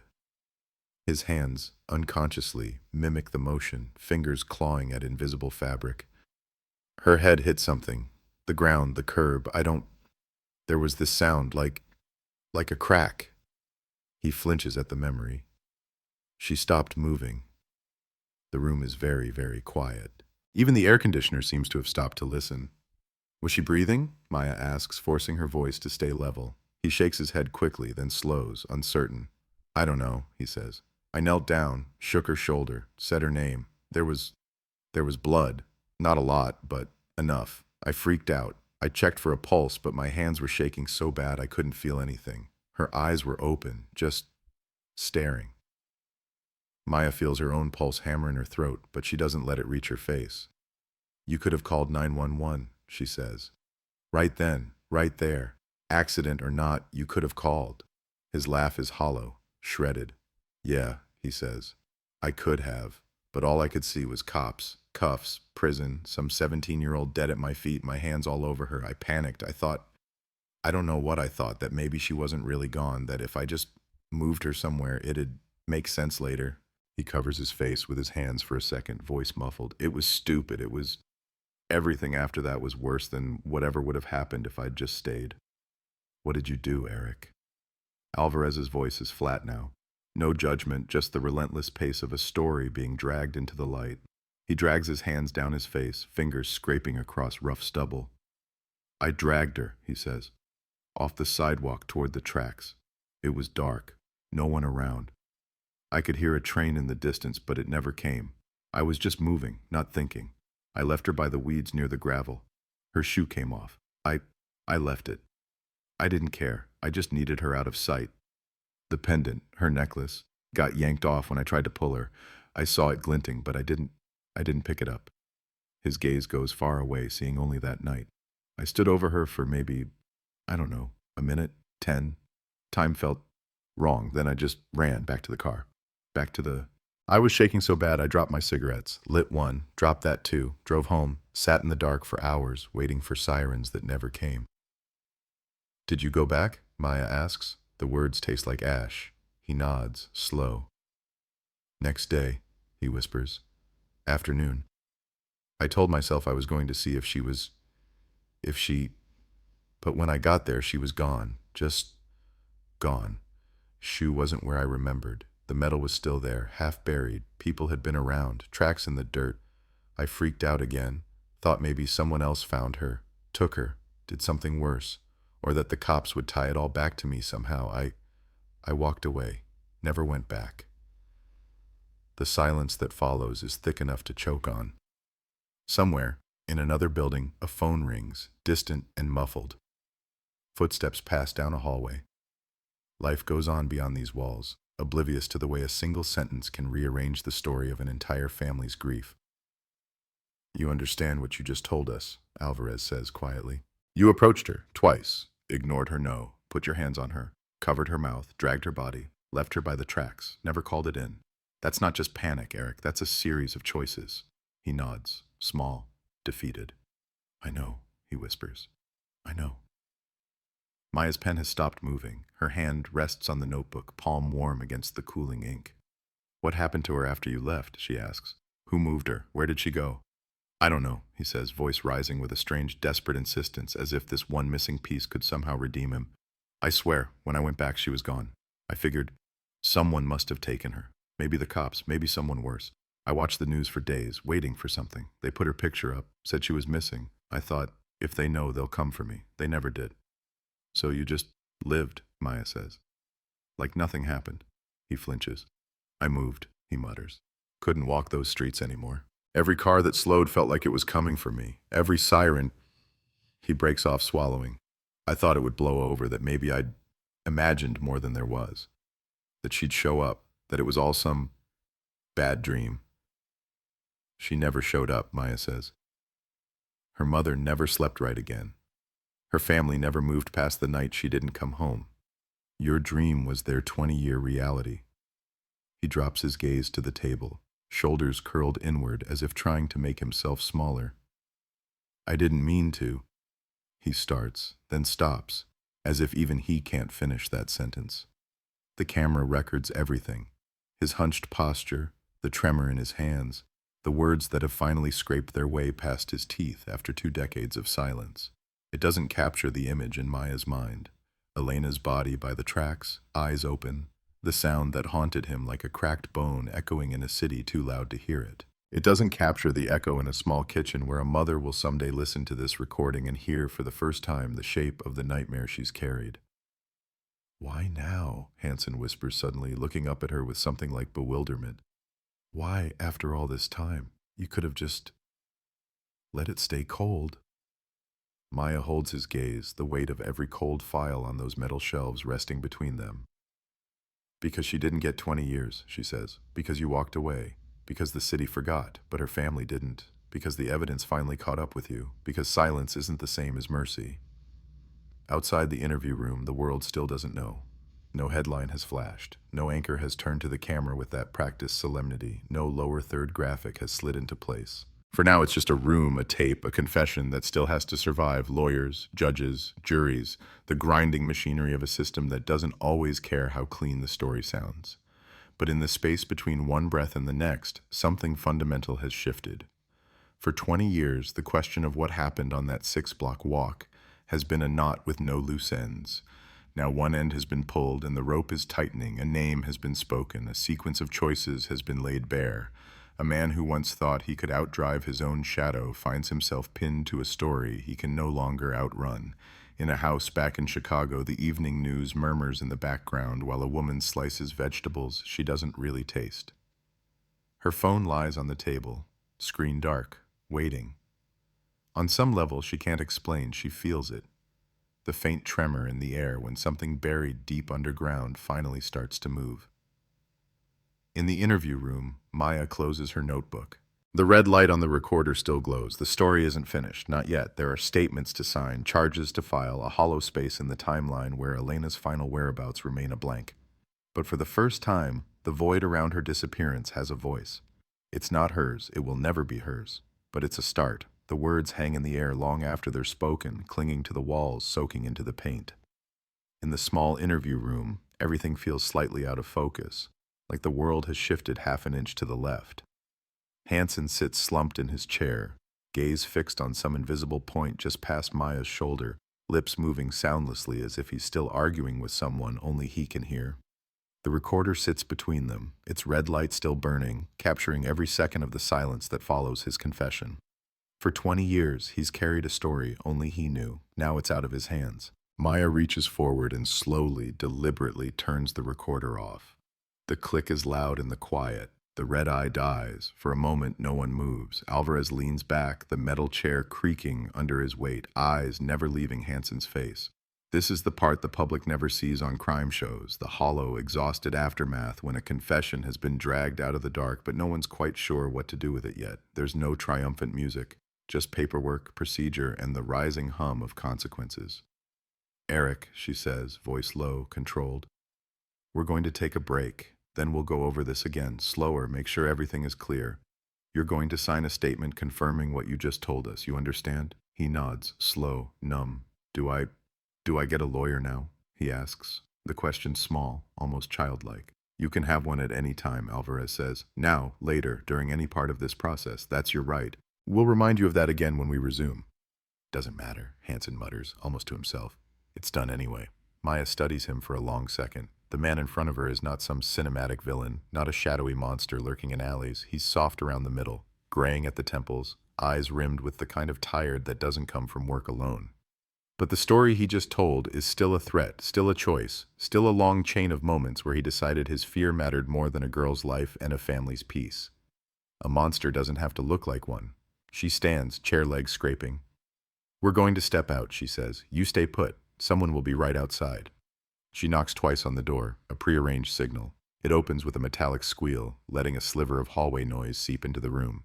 The murmur of voices, the ring of a phone, the faint smell of burnt coffee. Out in the corridor, the air feels cooler, thinner. The sheriff's deputies hover near the door, faces lined with a mix of curiosity and grim satisfaction. One of them raises his brows in an unspoken question. "Well," Maya just nods. "He put himself there," she says quietly. Cigarettes by the tracks, contact on the street, altercation, dragged her toward the tracks, left her, went back the next day. She was gone. She exhales. He says she was already unconscious, maybe dead, says he panicked. "Accident, my ass," one of the deputies mutters. "He went after her twice, and he didn't exactly call for help." "Exactly," Alvarez says. "Whatever label his lawyer tries to stick on it, those choices are on him." A sergeant unlocks a metal cabinet, pulls out a pair of handcuffs that clink faintly as they're removed from the hook. "You want us to process him now?" he asks. "Yeah," Maya answers. "He's not walking out of here. We'll go back in, inform him he's under arrest, re-Mirandize, then resume when he's formally booked." Her voice is calm, professional, but there's a tightness in her chest that doesn't loosen. It doesn't feel like victory. It feels like opening a door and realizing there's another locked one behind it. Because even with his confession, there's still the yawning blank space where Elena's body should be. While the paperwork begins its slow spin in the background, she steps further down the corridor, away from the open doorway, and takes out her phone. There's one call she knows she can't put off any longer, the one that matters more than any press conference, any briefing, any headline. It rings only once. "Detective?" The voice on the other end is breathless, like the caller has been holding air in their lungs for hours and finally let it go when the screen lit up. Is it about... "Yes, Mrs. Cruz," Maya says, forcing her tone into something steady. "Neutral is impossible. Human is all she can manage. I'm calling from the sheriff's office in Missouri. We've been interviewing Mr. Hansen." Silence hums across the line. Not empty, charged, waiting. "He confessed," Maya continues. The word feels heavy, inadequate. He admitted to approaching Elena that night, twice, to grabbing her, to taking her toward the tracks, to leaving her there and never calling for help. She swallows, the dryness in her throat like sandpaper. "I need to be honest with you because you deserve that." He claims her fall was accidental, that he panicked, that he never intended. The word intended catches in her mouth. Intent doesn't change the outcome. "We will be pursuing charges, serious ones, but his version of events is all we have for now." On the other end, nothing, not a sob, not a gasp, just the quiet crackle of the line. "Did he say where she is?" Mrs. Cruz asks at last, her voice a raw whisper that sounds older than it did the first time they spoke. There's no rage there, just a plea. "Did he say where he left her? Where he put her after... Maya closes her eyes briefly, leaning her shoulder against the cinder block wall.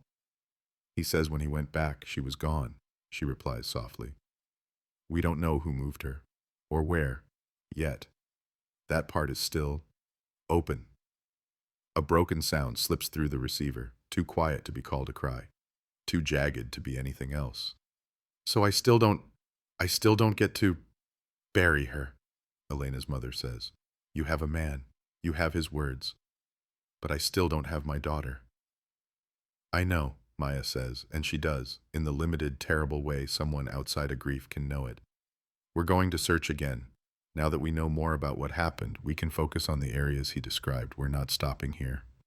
Her own words feel thin, fragile, compared to the enormity of what they're trying to reach. How do you promise someone you'll find what the earth has hidden for 2 decades? Mrs. Cruz is quiet for a long time. When she speaks again, her question cuts straight to the bone. When he was talking, she asks, "Did he look sorry?" The hallway seems to sharpen around those syllables. Not, "Is he sorry?" Not, "Will he go to prison?"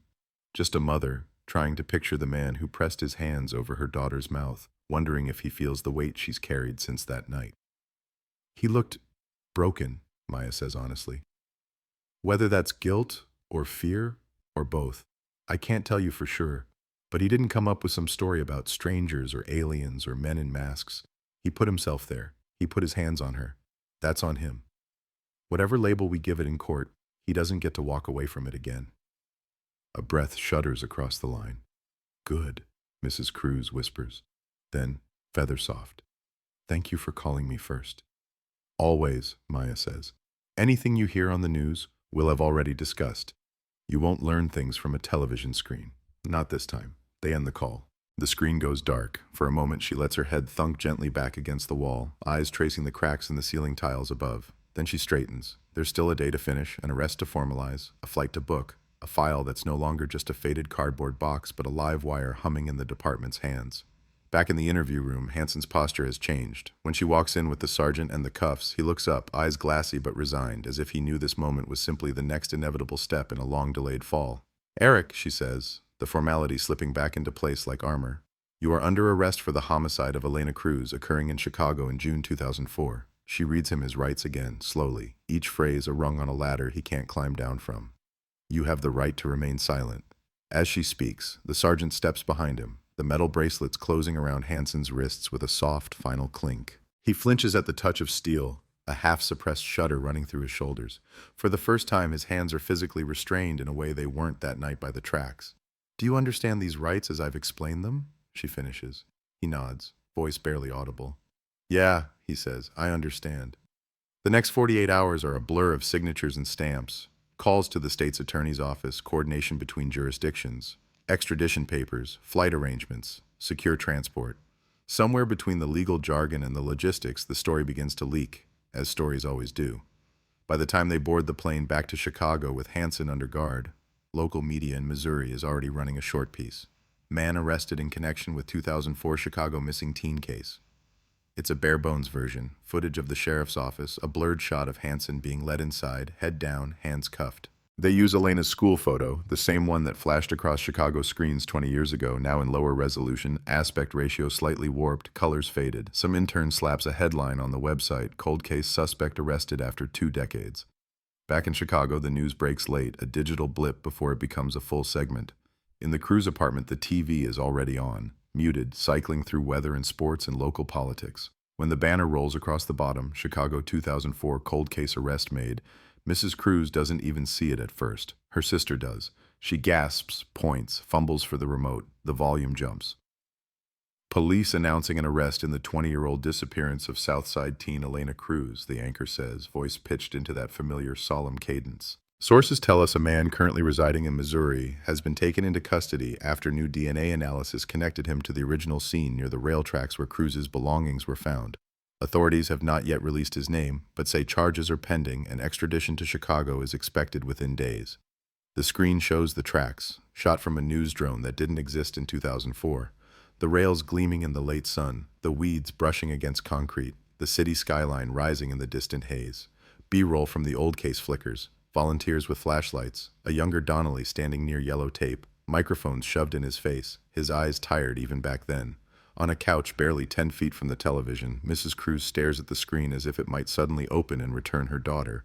Her sister reaches for her hand. She doesn't pull away. The anchor goes on, promising more details at 11, promising statements from officials, promising what the city has wanted for 2 decades, the word closure.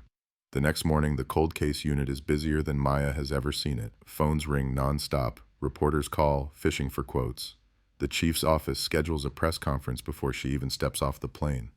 Someone prints out a fresh copy of Elena's photo and tapes it to the board at the front of the room, replacing the faded version that's been there for years.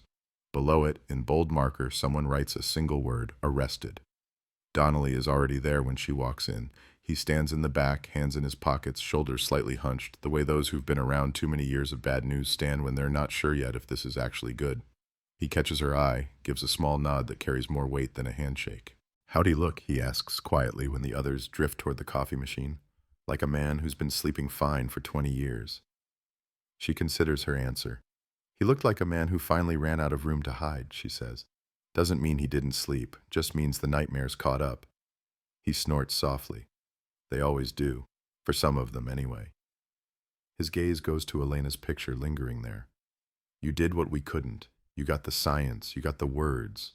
That's something. It's not everything, she says. We still don't know what happened to her after he left. or who moved her. He claims he doesn't know. She doesn't add that, for reasons she can't fully articulate, she believes him on that one detail. There's something in the way his voice cracked at that part that rings different from the rest. Donnelly's jaw tightens. People don't just vanish, he mutters. Somebody saw something. Somebody did something. Maybe somebody else took advantage of what he left sitting there. Or maybe we missed something in the original search. We're going back to the tracks, Maya says. This time with ground-penetrating radar, cadaver dogs, everything we can throw at it. We owe them that. Yeah, he says. His eyes stay on the photo. You owe her that. The press conference unfolds exactly the way you'd expect. The chief at the podium, the flags behind him, the seals on the wall, the cluster of microphones like a bouquet of metal roses. Cameras roll, reporters murmur, pens poised. When he says the words arrest, cold case, advanced DNA technology, the room lights up with the electric buzz of news being made. He doesn't say panic, he doesn't say bit me, he doesn't say crack, he doesn't say dragged her. Those words are sealed in an interview room across state lines, wrapped in legalese and evidence tags, waiting to be played for a courtroom. What the public hears is the sanitized version. We have identified and arrested a suspect in the 2004 disappearance of 17-year-old Chicago resident Elena Cruz, thanks to advancements in genetic genealogy. We believe this arrest represents a major step forward in providing long-awaited answers to the Cruz family. The cameras pan to the front row, where Mrs. Cruz sits flanked by relatives. She's smaller than the room makes her look, shoulders straight, hands folded tightly in her lap around a crumpled tissue. The press lights wash her face, highlighting every line grief carved there over 2 decades. She doesn't cry, she doesn't smile. Her expression holds something deeper than either, a stunned, hollow readiness to carry whatever comes next. Later that night, the headline goes up on the station websites, each outlet putting its own spin on the same words. Chicago 20-year cold case closed. DNA link leads to suspect's arrest. Southside teen's 2004 disappearance. Man arrested after new evidence. We finally have a name. Breakthrough in decades-old cold case. The city scrolls, clicks, comments. Some celebrate justice. Some argue about the system. Some ask the same question that still hangs, raw and unanswered, behind every paragraph. If he left her by the tracks, where is she now? In the cold case room, long after the cameras have packed up and the chief has gone home, the shelves sit as they always have, rows of names, dates, boxes waiting for someone to pull them down and breathe life back into their dust. The Cruz file is no longer among them. It sits open on Maya's desk, pages bristling with new notes, new tabs, fresh ink layered over old. On top of the file, the latest edition, a copy of the lab report, a transcript of the confession, and one more sheet, blank except for a single line she's written in the top margin. Remains unknown. The case is no longer unsolved. But it is not, in any honest way, complete. The words on the screen are clean and simple. The story underneath is anything but. Chicago 20-year cold case closed. That's how the networks frame it. How the segment producers write it in their rundowns. How the push notifications light up phones across the city. The anchor's voice rides over stock footage of squad cars and crime tape, explaining in measured tones that, after 2 decades of mystery, police say they've finally solved the disappearance of 17-year-old Southside teen Elena Cruz. Solved, past tense, neat, polished, ready for commercial break. In reality, there's nothing neat about it. On the evening news, no one mentions the empty line at the top of Maya's new memo. Remains unknown.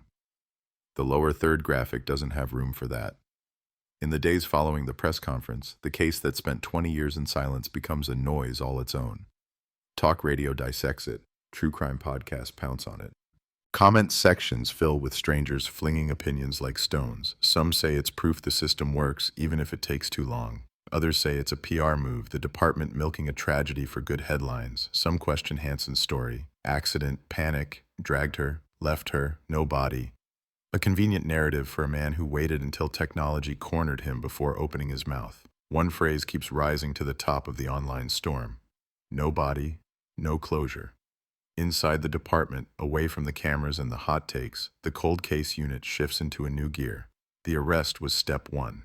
The ghost they dragged out of Missouri has to be walked all the way into a courtroom, and that path is paved with evidence, not just words, and somewhere along that path, if they're very lucky, might be the one thing they're still missing. They start with the tracks. It's a different operation than the first one, 2 decades ago. Back then, officers walked with flashlights and hope, scanning for obvious signs, blood, clothing, anything that might scream the story out loud.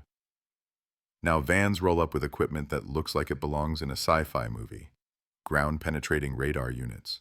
New cadaver dogs trained to pick up the faintest whispers of human decomposition even years down. Drones buzz overhead, mapping the area in high resolution. The neighborhood has changed around the rails, but the bones of the place are the same. The bridge still arches over the gravel, rust eating at its joints. Weed-choked lots have been trimmed back to make room for development, but there are still corners where the city's sweepers never quite reach. Old beer cans, new graffiti, a broken shopping cart tipped on its side like a wrecked animal. For the third time in her career, Maya walks this ground with Elena's file in her hand, pages flapping in the breeze. This time, she has more than guesswork. She has Hanson's words, his motions, his timeline. She knows what he says he did. Now she has to see if the Earth agrees. They lay out grids, numbered and tagged. The radar crew moves slowly, machine gliding over the uneven surface, its screen pulsing with pale echoes from beneath. The dogs streak across the lots, then slow, noses low, tails stiff, handlers reading their body language like another kind of data. Donnelly stands off to the side, hands deep in his pockets, watching the new wave of technology comb the same ground he once tramped with little more than a flashlight and a hunch. He retired with this place still under his skin. Now he's back, just outside the tape, like a ghost at his own crime scene. Feels different? He asks Maya when she steps away from the radar techs to confer with him. Yes and no, she says. Different tools. Same question. You buy his story? Donnelly's eyes stay on the tracks. The fall, the panic, the I never meant to routine. She inhales, slow. I believe he was there. I believe he laid hands on her. I believe he dragged her. After that, she shakes her head. He's had 20 years to edit the worst parts. People get very good at telling themselves the version they can live with. Yeah, he mutters. And the parts they can't live with, they leave those out. The first potential hit comes late in the afternoon. One of the dogs freezes on a patch of ground near the tree line where the gravel gives way to compacted dirt. The handler calls out, raising a hand. The radars passed over that grid already, showed something, an anomaly, a pattern, a shadow in the soil layers. Nothing definitive. Now there's a second voice pointing to the same spot. They cordon off the area, tape flapping in the breeze. Cameras and curious neighbors press closer at the perimeter, drawn by the sudden tightening of activity. Somewhere someone texts a friend. They're digging, again. Within minutes, a news van pulls up, antenna telescoping toward the sky. The digging is slow, methodical, more surgery than excavation. Shovels first, then trowels, then brushes, layers peeled back like pages. The air changes somehow when earth that hasn't seen daylight in decades is disturbed. It smells older, darker, the scent of time. When the first shard of bone appears, a hush falls over the crew. You can feel it in the way shoulders tense, in the way conversations drop mid-sentence. Even the dogs seem to hold their breath. They work around it carefully, exposing more. Bone connects to bone, structure forming, a long bone, another, the curve of a rib. For a moment, every person in that taped-off rectangle shares the same thought. We found her. Then the measurements start. The angles, the proportions. The forensic anthropologist on scene calls out assessments in clipped, precise phrases. Each one nudges the hope sideways. Adult, male, likely older than 40.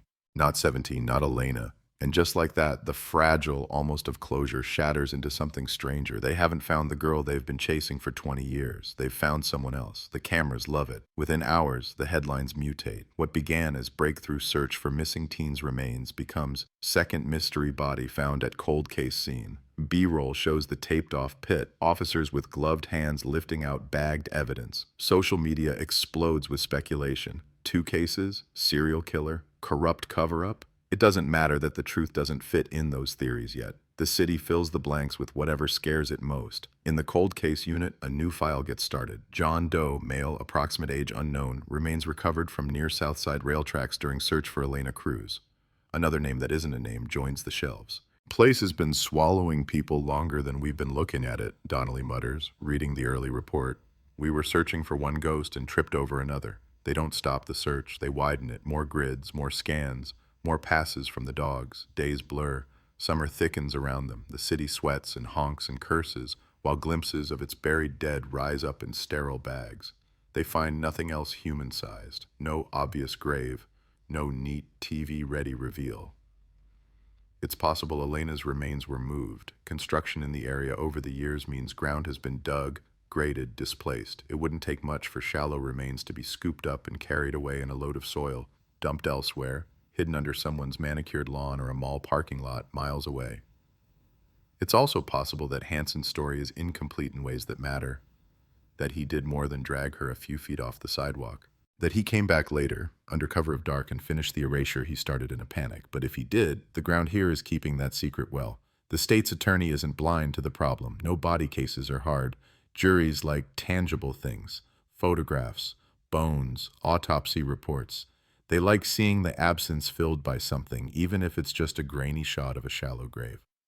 Still, there's a confession, there's DNA at the scene, there's a history of behavior that doesn't paint Hanson as a man who simply happened to be in the wrong place at the wrong time. There are Elena's belongings by the tracks, her phone in the street, a pattern of choices that led her from a diner doorway to a patch of weeds under a dead streetlight. The charges are filed: second-degree murder, unlawful restraint, evidence tampering. The charging document is dry, legal, stripped of the heat of that night by the rails. But in the Cruz apartment, when Maya sits at the small kitchen table and reads the list aloud, each count lands like a bell. He took her, he grabbed her, he left her. That much, at least, the law is willing to say out loud. Mrs. Cruz listens, hands wrapped around a mug of coffee gone lukewarm, eyes fixed not on the papers but on a spot on the wall where, years ago, a missing poster once hung. The tape left faint marks that never quite scrubbed away. A ghost outline of the plea that once asked the world to help find a girl who never came home. So there will be a trial, she says softly. Yes, Maya says. He'll have his lawyer. He'll say his version. We'll say ours. The jury will decide. You'll have the right to be there every day if you choose. The older woman's mouth tightens. I'll be there, she says. If I can sit in pews for 20 years and ask God why, I can sit in a courtroom and look at the man who touched my child. Maya doesn't argue. She knows what those benches can do to a body, how the hours stretch in a courtroom, every objection and sidebar and recess, dragging the story out, slicing it into pieces for 12 strangers to examine like puzzle parts. Before any of that, there's one more meeting. The prosecutors gather in a glass-walled conference room overlooking the city, file folders spread out like placemats, screens show blown-up crime scene photos, maps, a timeline in red and black, names and dates and arrows. The Cruz case is no longer just a file. It's a puzzle they believe they can lay out in front of 12 people and say, this picture is clear enough, this is what happened. Except, the corner of the puzzle where a body should be is still blank. We push too hard on murder one, we risk losing the whole thing, one of the senior attorneys says, tapping a pen against a photo of the tracks. We don't have premeditation in a clean way. We have escalation, panic, concealment. We have his own words saying he didn't go out that night planning to kill anyone. So we let him hide behind accident? Someone else counters. He chased her. He grabbed her. He covered her mouth. He dragged her. He left her on the ground like trash. He went back the next day and still didn't call it in. That's not a mistake. That's a decision.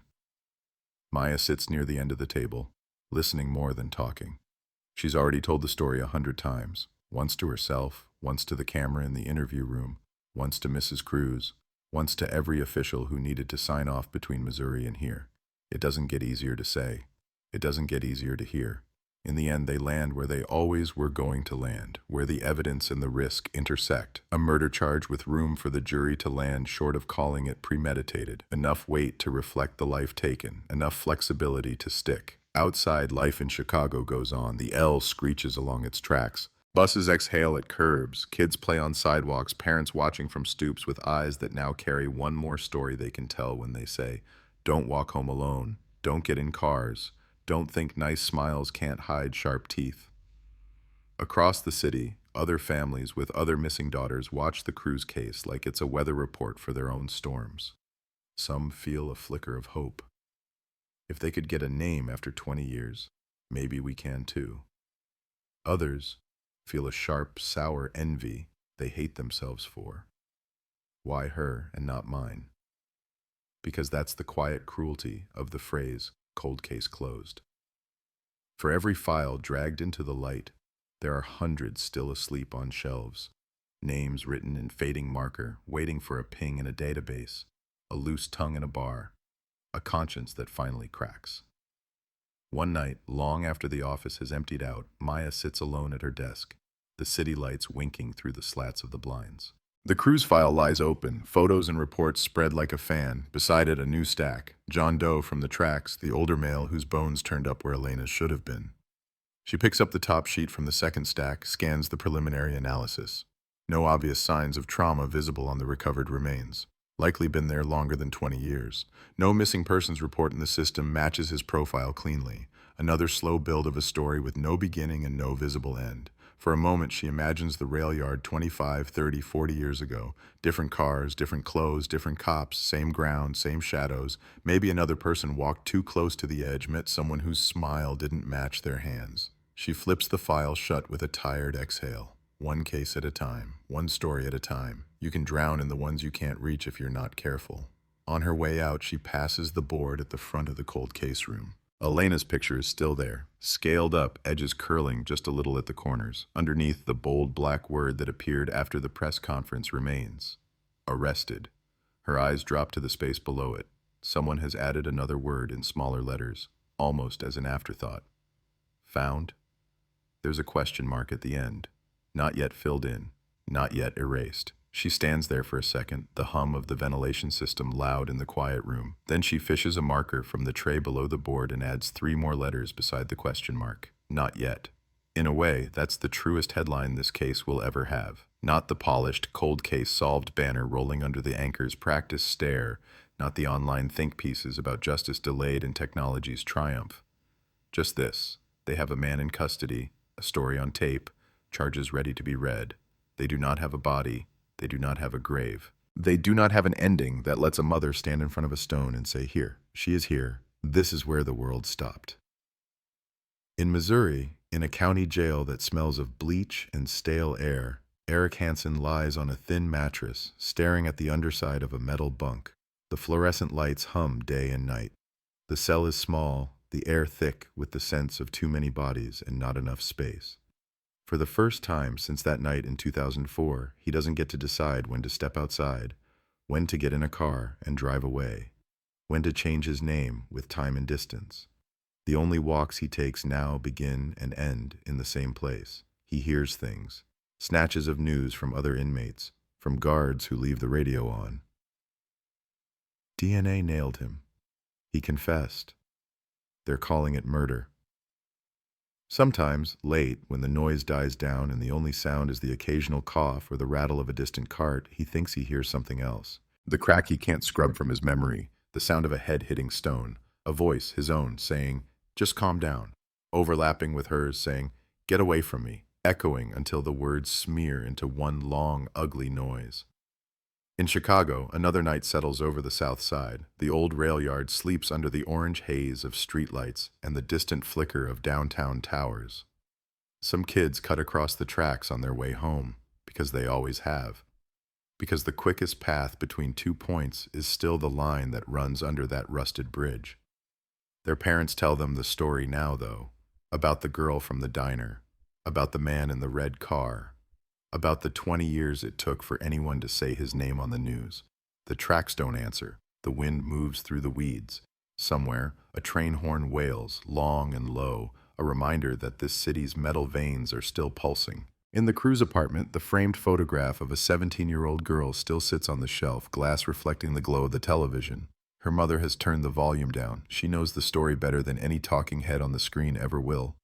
Sometimes she sits in the quiet and talks to the picture instead, the way she once talked to a real girl at a real kitchen table about real mundane things. She tells her about the detective with the steady voice, about the man in Missouri, about the courtroom that's coming, about the neighbors who bring over food and look at her with a mixture of pity and relief, like something heavy has shifted even if it hasn't fallen completely yet.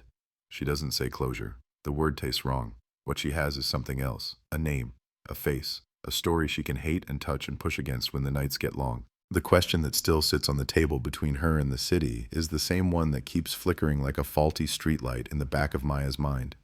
If the case is closed, why does it still feel so open? In a few months, a jury will sit in a box and hear about the night a girl didn't come home. They'll see photos, hear recordings, watch a man try to thread a needle between panic and intent. They'll be asked to decide whether a headline that promises resolution matches the messy human truth underneath. But that's still in the future. For now, the city holds its breath between two versions of the same story, the one on the news and the one on the ground, the one with a suspect in cuffs and the one with a missing body, the one that says solved and the one that whispers not yet every time a train rattles over the tracks where a white sneaker once lay alone in the gravel, pointing toward a darkness that still hasn't fully spoken.